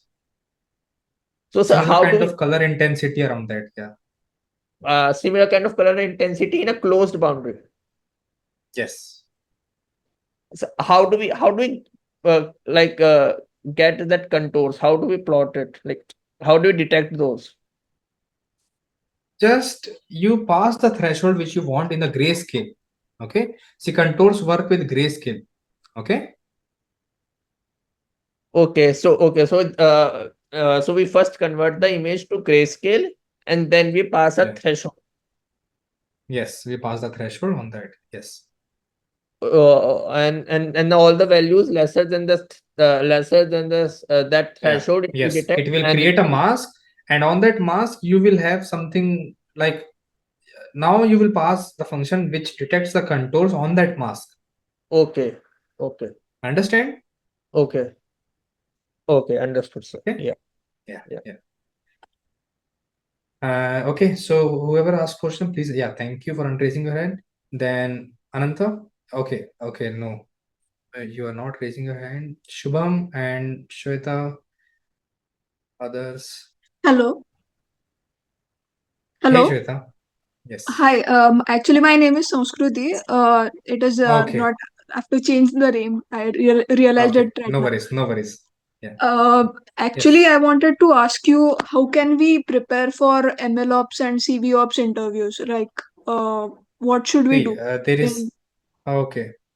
There are things which you do separate, just like I told you, right? In processing and other things, how to, in CV, in ML, what we do, we use pandas, find the describe and other things. But in CV, we cannot do directly describe. We need to create our own functions to find out about data set, right? Yeah. You understood that part, right? So Yes. there are terminologies that differs in ML and CV, but the concept of putting things on cloud, getting the inference is same. So ML ops is CV ops. Yeah. Okay, but the components like how you store the data, how you store the image, how you do the inferencing, there are different inference server with respect to deep learning. That is NVIDIA Triton server, PyTorch inference server. So you can deploy your model there. So how you deploy it differs a little bit when we talk about DL and ML, but the whole pipeline is ops. You're doing DevOps with respect to machine learning. You understood what is ML, CL, and different DevOps? Okay. Yes. Now you want to learn ML ops, CV ops. Just have you like taken Krisher's ML ops course? It has, I think, it is covering everything. Yes, sir. The same Udemy course. Yes, same Udemy course. Okay, so once you watch that, even if it is ML ops, once you cover this course, you will be getting an idea that how to convert that ML ops with respect to CV. Yeah. Getting my point? Okay, Yes, sir. so yes, that's how you can do it. Okay. Thank you, sir. Okay, yeah, thanks, Shweta. Not Shweta, your name is different. Sorry about that. And Shubham, yes. Yeah, I'm all actually Priya this side. Okay. Hey, Priya. Yeah, yeah, hi. So, Amol, actually, right now I'm working as a data scientist in healthcare industry. So the Nice. problem I was getting is working on a project where I have to process scanned PDFs. So my approach is first I converted each page into image, then passed it into OCR. But if there is a table present now, Hmm. then the thing is it is not reading accurately from the table from a particular box. Yeah, it Like can do. Yeah. so, can you suggest any good library that I can use for See, I OCR? think there is one library that detects table from PDFs like pandas. So what you can do, you can find a library which detects table from PDF first, and then just process the part of text. Don't process the table part with on the image with OCR. If OCR is not working, because you cannot change the implementation of OCR. Are you getting my point? Yeah, I'm getting your point. Key first process text from with OCR, then separately process table. The table, yes, tables are there in the PDF. So you can process, some person has mentioned Llama OCR. So you need to check if Llama OCR works better. There are different kind of OCR. If OCR will not work, then you have to use different techniques like remove the table, whatever the contents are, read it first, then the table can be processed with some different information. If the table is not working correctly, because anyways, it's an image, right? You can detect that boundary and then remove the table itself. So OCR will not have any issue reading other things. Okay. Any text extraction library that you think is best right now? See, some person mentioned Llama OCR. I think that is now the LLM kind of OCR. And Paddle OCR is also good. If Paddle OCR is not working, then use Llama OCR as mentioned. Okay, okay. Have you used Like I Paddle have, OCR? No. Only TestDirect I have Adobe used. Share is very good. It is an open source and it is very good. Oh, I have another question SRT also. is Can I not ask? good. Yes, you can ask. Like right now, I have experience in NLP. Now I'm thinking to switch my company. So, can you suggest some topics that I should focus on here in OpenCV, In like in computer OpenCV vision? side, okay. So first, convert your experiences of NLP to CV as well, because if you don't have any project in your resume, it will be very hard. Okay. So mention Okay. transformers, other things you can mention in your resume, right? That is not an issue. But in terms of if I talk about not in OpenCV, in computer vision, first they will ask you transformers because that is a recent one. Okay. Then have you used generative AI? Because now all the companies are asking generative AI. Okay. Learn something like stable diffusion or SAM or other things you can mention. In terms of OpenCV, they will not specifically go to OpenCV because that is by default. If you are a computer vision, OpenCV is by default. You should be use some kind of object detection like YOLO and other things. If you mention even a small of it, then you are good to go. You don't have to go in depth on generative AI. You can just mention that you are using the API, and you can look at some implementation of YouTube that how it works. That's it. No need to go very much in depth on how exactly each of the things is working. Okay. Okay. Thank If you. you need more help, like once you prepare resume, you can obviously like send it over. I can check and what things can be improved over that, because this is specific to resume and job, right? On which email ID I should share? uh like, are you on my LinkedIn? Can everyone access the inbox of community? I think people can message me personally as well. Yes, people are saying yes, so they can message me personally as well. Drop on that inbox. Okay, sure. Okay. Yeah, I Okay, will help thank you you. on that. That whatever projects you need to add or in the resume part as well. Okay. Okay, thank you. Thank you. Then Narayana, you are next. Yeah, hi Monal. Hey. Hi. So the session was very insightful, and yeah. So my question is like, so you have explained this right, masking the RGB channels and everything. So like, I want to know like, what's the real use case of this? It's the same as like the in the ML we do the exploratory data analysis. We'll find the relationship between the other features. So same way in the CV, like we'll try to like segment what is there in the image. We just need to understand that, or like what exactly is Understand it this? first. Okay. I can access inbox. Thank you. So understand it first. Then what will happen? Can you see the blur background while I'm talking to you? Mm-hmm. Mm-hmm. This is doing with the help of segmentation. They are segmenting my body and keeping everything as blur. Mm-hmm. So you can Okay. think of this as they are creating a mask out of it. Whatever is in the mask, they are multiplying with some Laplace transformation and others to kind of blur the background and keeping everything as it is. This is the use case of it. Okay. So can we do it with the help of AN and like some of This is the being done with the help approaches? of neural networks only, because it is very complex. It Okay. is not a simple shape. Okay. See, I'm giving Okay. you color thresholding and other things because see, when the problem is complex, you cannot rely on this. You have to rely on deep learning techniques like computer vision and others, which we are going to learn, segmentation and others, right? Mm-hmm. These are Mm-hmm. if you ever feel that the problem is very simple and still I'm trying to solve with computer vision and deep learning technologies, okay, that is very computationally expensive. Understand? Yeah. Uh, I get it. I Okay. get it. So okay, for the Yes. simple Yes. tasks we can use this, and for Yes. like For more simple complex tasks, you can tasks we can use. use those. Even for complex tasks, Okay. you need masking, right? The things that is working Yeah. behind, you are doing with the help of AI, like neural networks, but neural networks is helping me define the mask only. How we communicate with the mask, how we define, multiply the mask is OpenCV. Okay. Yeah. That's all I want to know. Yeah. Thank you. Yes. Thank you, Okay. Manoj. Thank you. And I think everyone is done. Does everyone want to ask me anything else? See, guys, thank you for your feedback. Feedback was very good, and I also wanted to know what was not wrong, like what not right, because I got to know like the session was fast and complex. I understand that in controls part I was very fast on that part, right? But think of that as a homework. If you don't understand, I will again cover it. Not an issue. It is difficult to yeah, I understand, Hari. But let's see. See, I am a new mentor here, right? People will say if I will not get a good feedback, then we need to do something about it. Okay, I need to improve. So, did you like the session previous? This session better than the previous one of mine? Everyone? Okay. Yeah.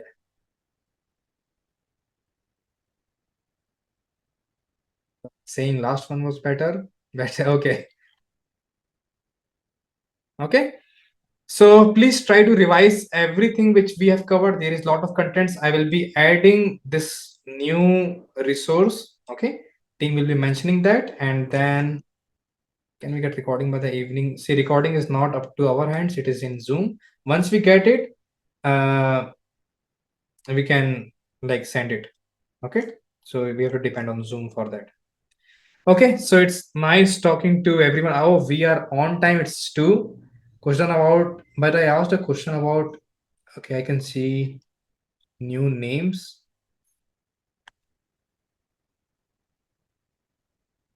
Writing code and explaining concept will be great. See, I want to do that, but it is like this OpenCV will have 2 more classes then. Okay.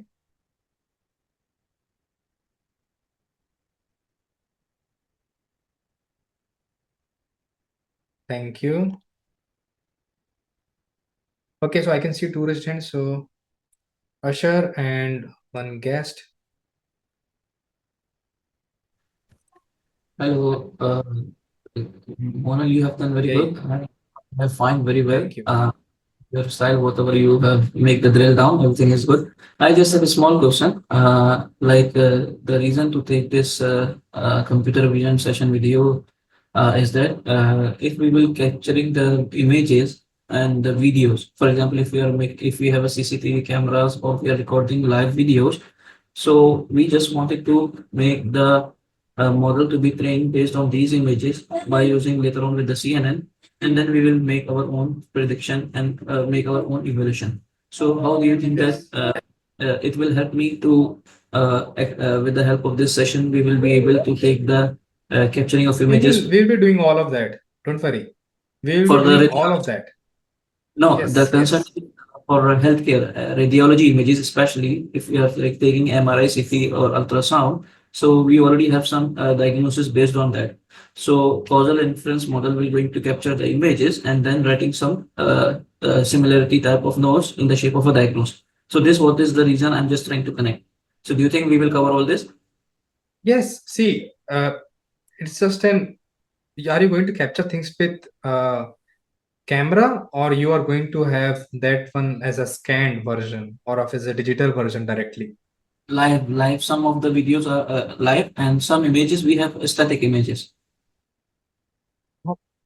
Okay, see, videos are live, I understand, but how you do diagnosis? We have I'm in our asking, do you do we diagnosis on images or yeah? For example, we have like 100,000 images in the database, and for example, X-rays. Okay, for X-rays, we have some of the nodes which is making the labels of the biomarker. So these biomarker has an explanation because of the highlighted area and the images site. So based on this, we are just collecting the normal distribution on all of the similar images, and we are creating the similar type of diagnosis what is highlighted. And of course, it will going to be later on evaluated by the radiologist that how much accuracy level will be there based on the matrices and also for the result. So this will be the total scenario.